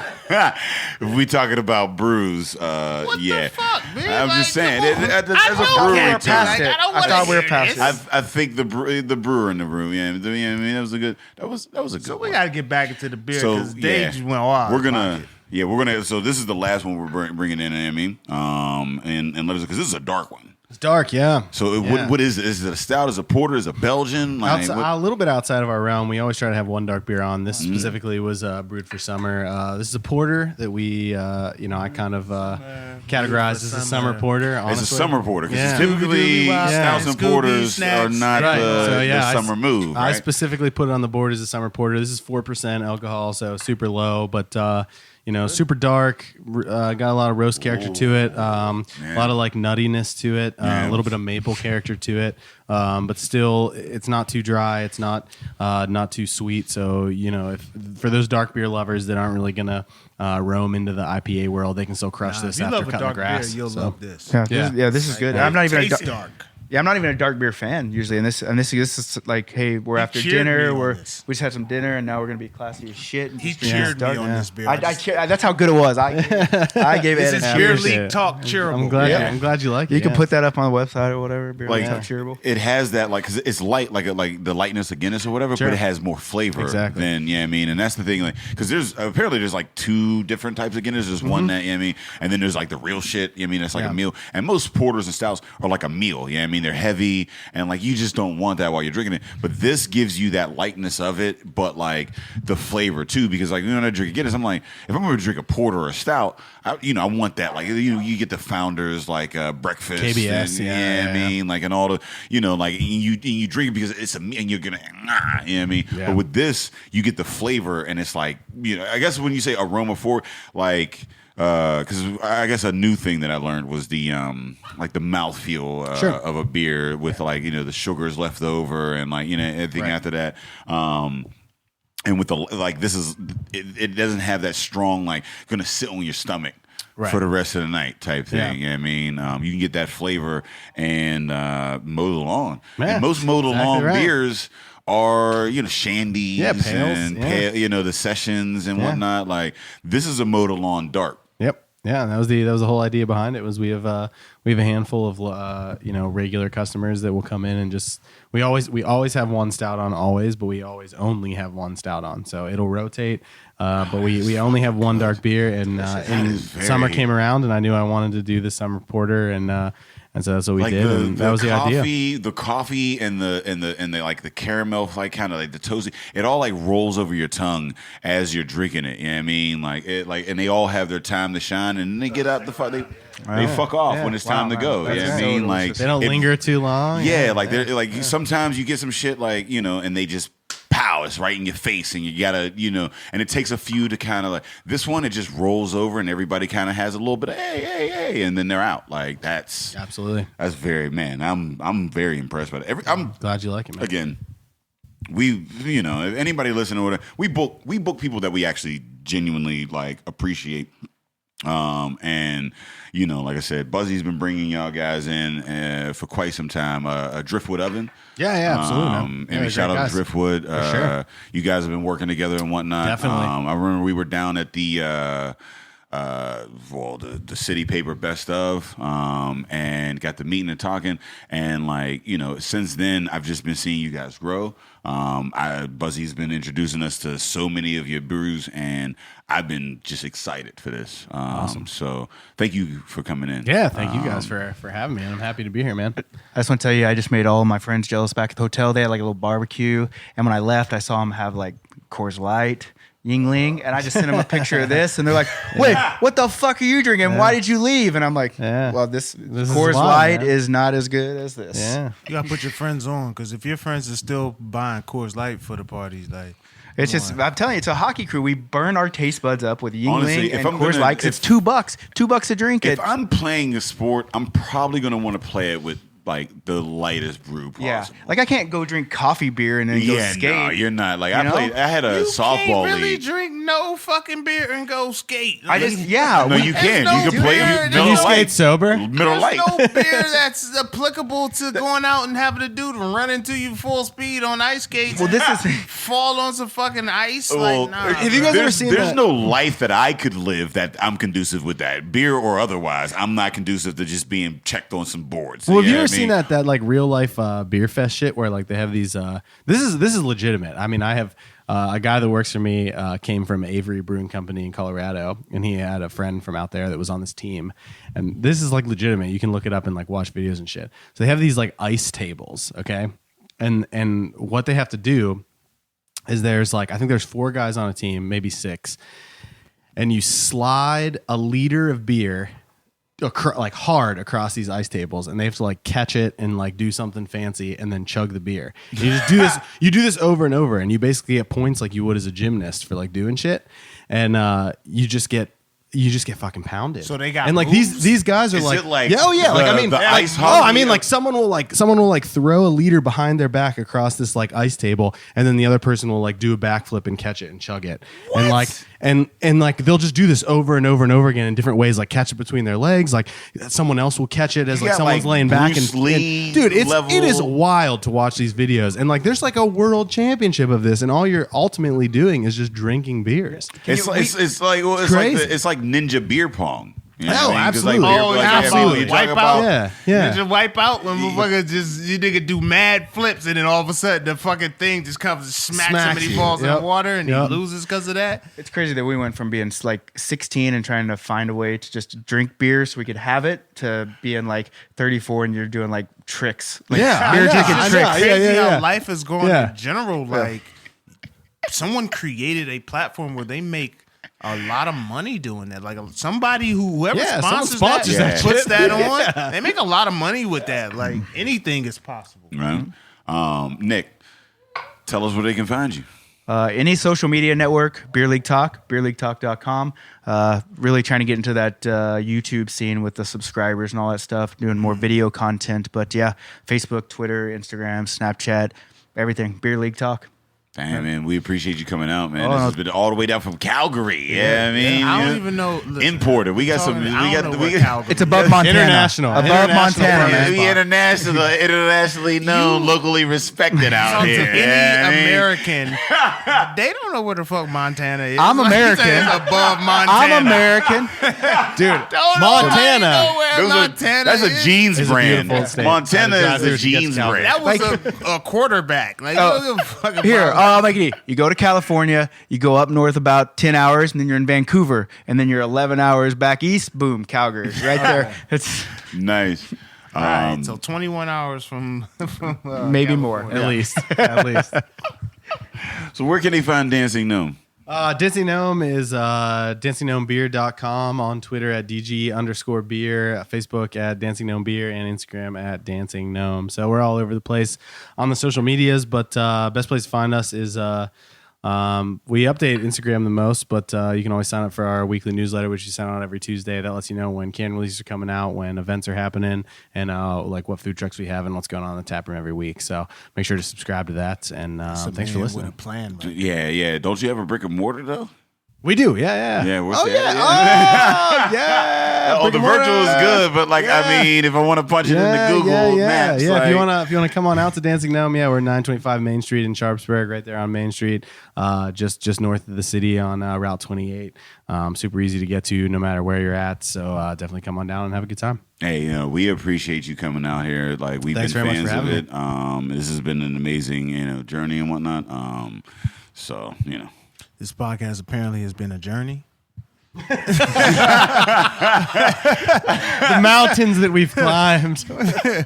But I don't know. I was letting Dave handle the closing arguments, but he decided he tapped out. So I'm gonna go back into my normal role. Dave, tell them where they can find us. Oh, you can find us if you're looking for us. We are Drinking Partners, and you can find us on epicastnetwork.com/partnerspod. You can find us on iTunes, Stitcher, Libsyn, and Google Play. Googleable under Drinking Partners. And if you're looking for us, you can find us on IG, Twitter, and Facebook at PartnersPod. Hey, listen, man. We want to thank Nick from Beer League Talk, and we really want to thank Drew from. Well, I'm calling you Drew. That's the black name. Plenty of people call me Drew. It's all good, man. Drew, it's all like good. you Drew now. Like, yeah, I like it. I like it. Matt Drinks was talking about women. You Drew now. Yeah, you know what I mean? So I like it. Drew G. That's what that DG is. Drew G. Drew from DG. Yeah, I mean, it. Drew from Dolce and Gabbana. I don't know. However you want to. However you want to. You know what I mean? Whatever. But there's a Gnome, very good beer. Like very, very good. Good taste. Good ABV, man. Like. I mean, if you drinking and you want to feel that you were drinking, then do it. Like, enjoy the drink and enjoy the after effects. If you want a motherfucker to frolic on your tonsils, holla at DG. Thanks very much for having me out, guys.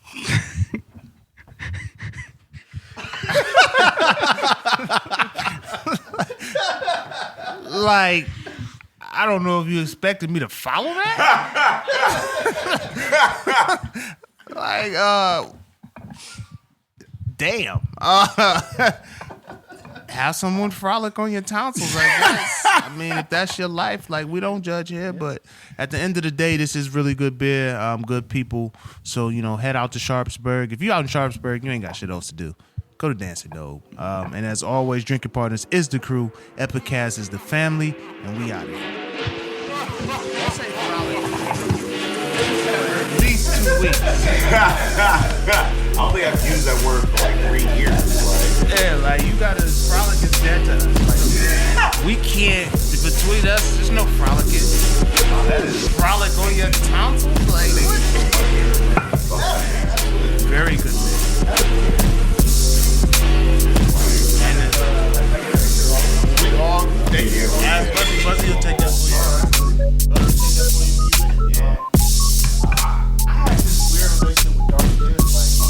I feel like dark beers provide you with.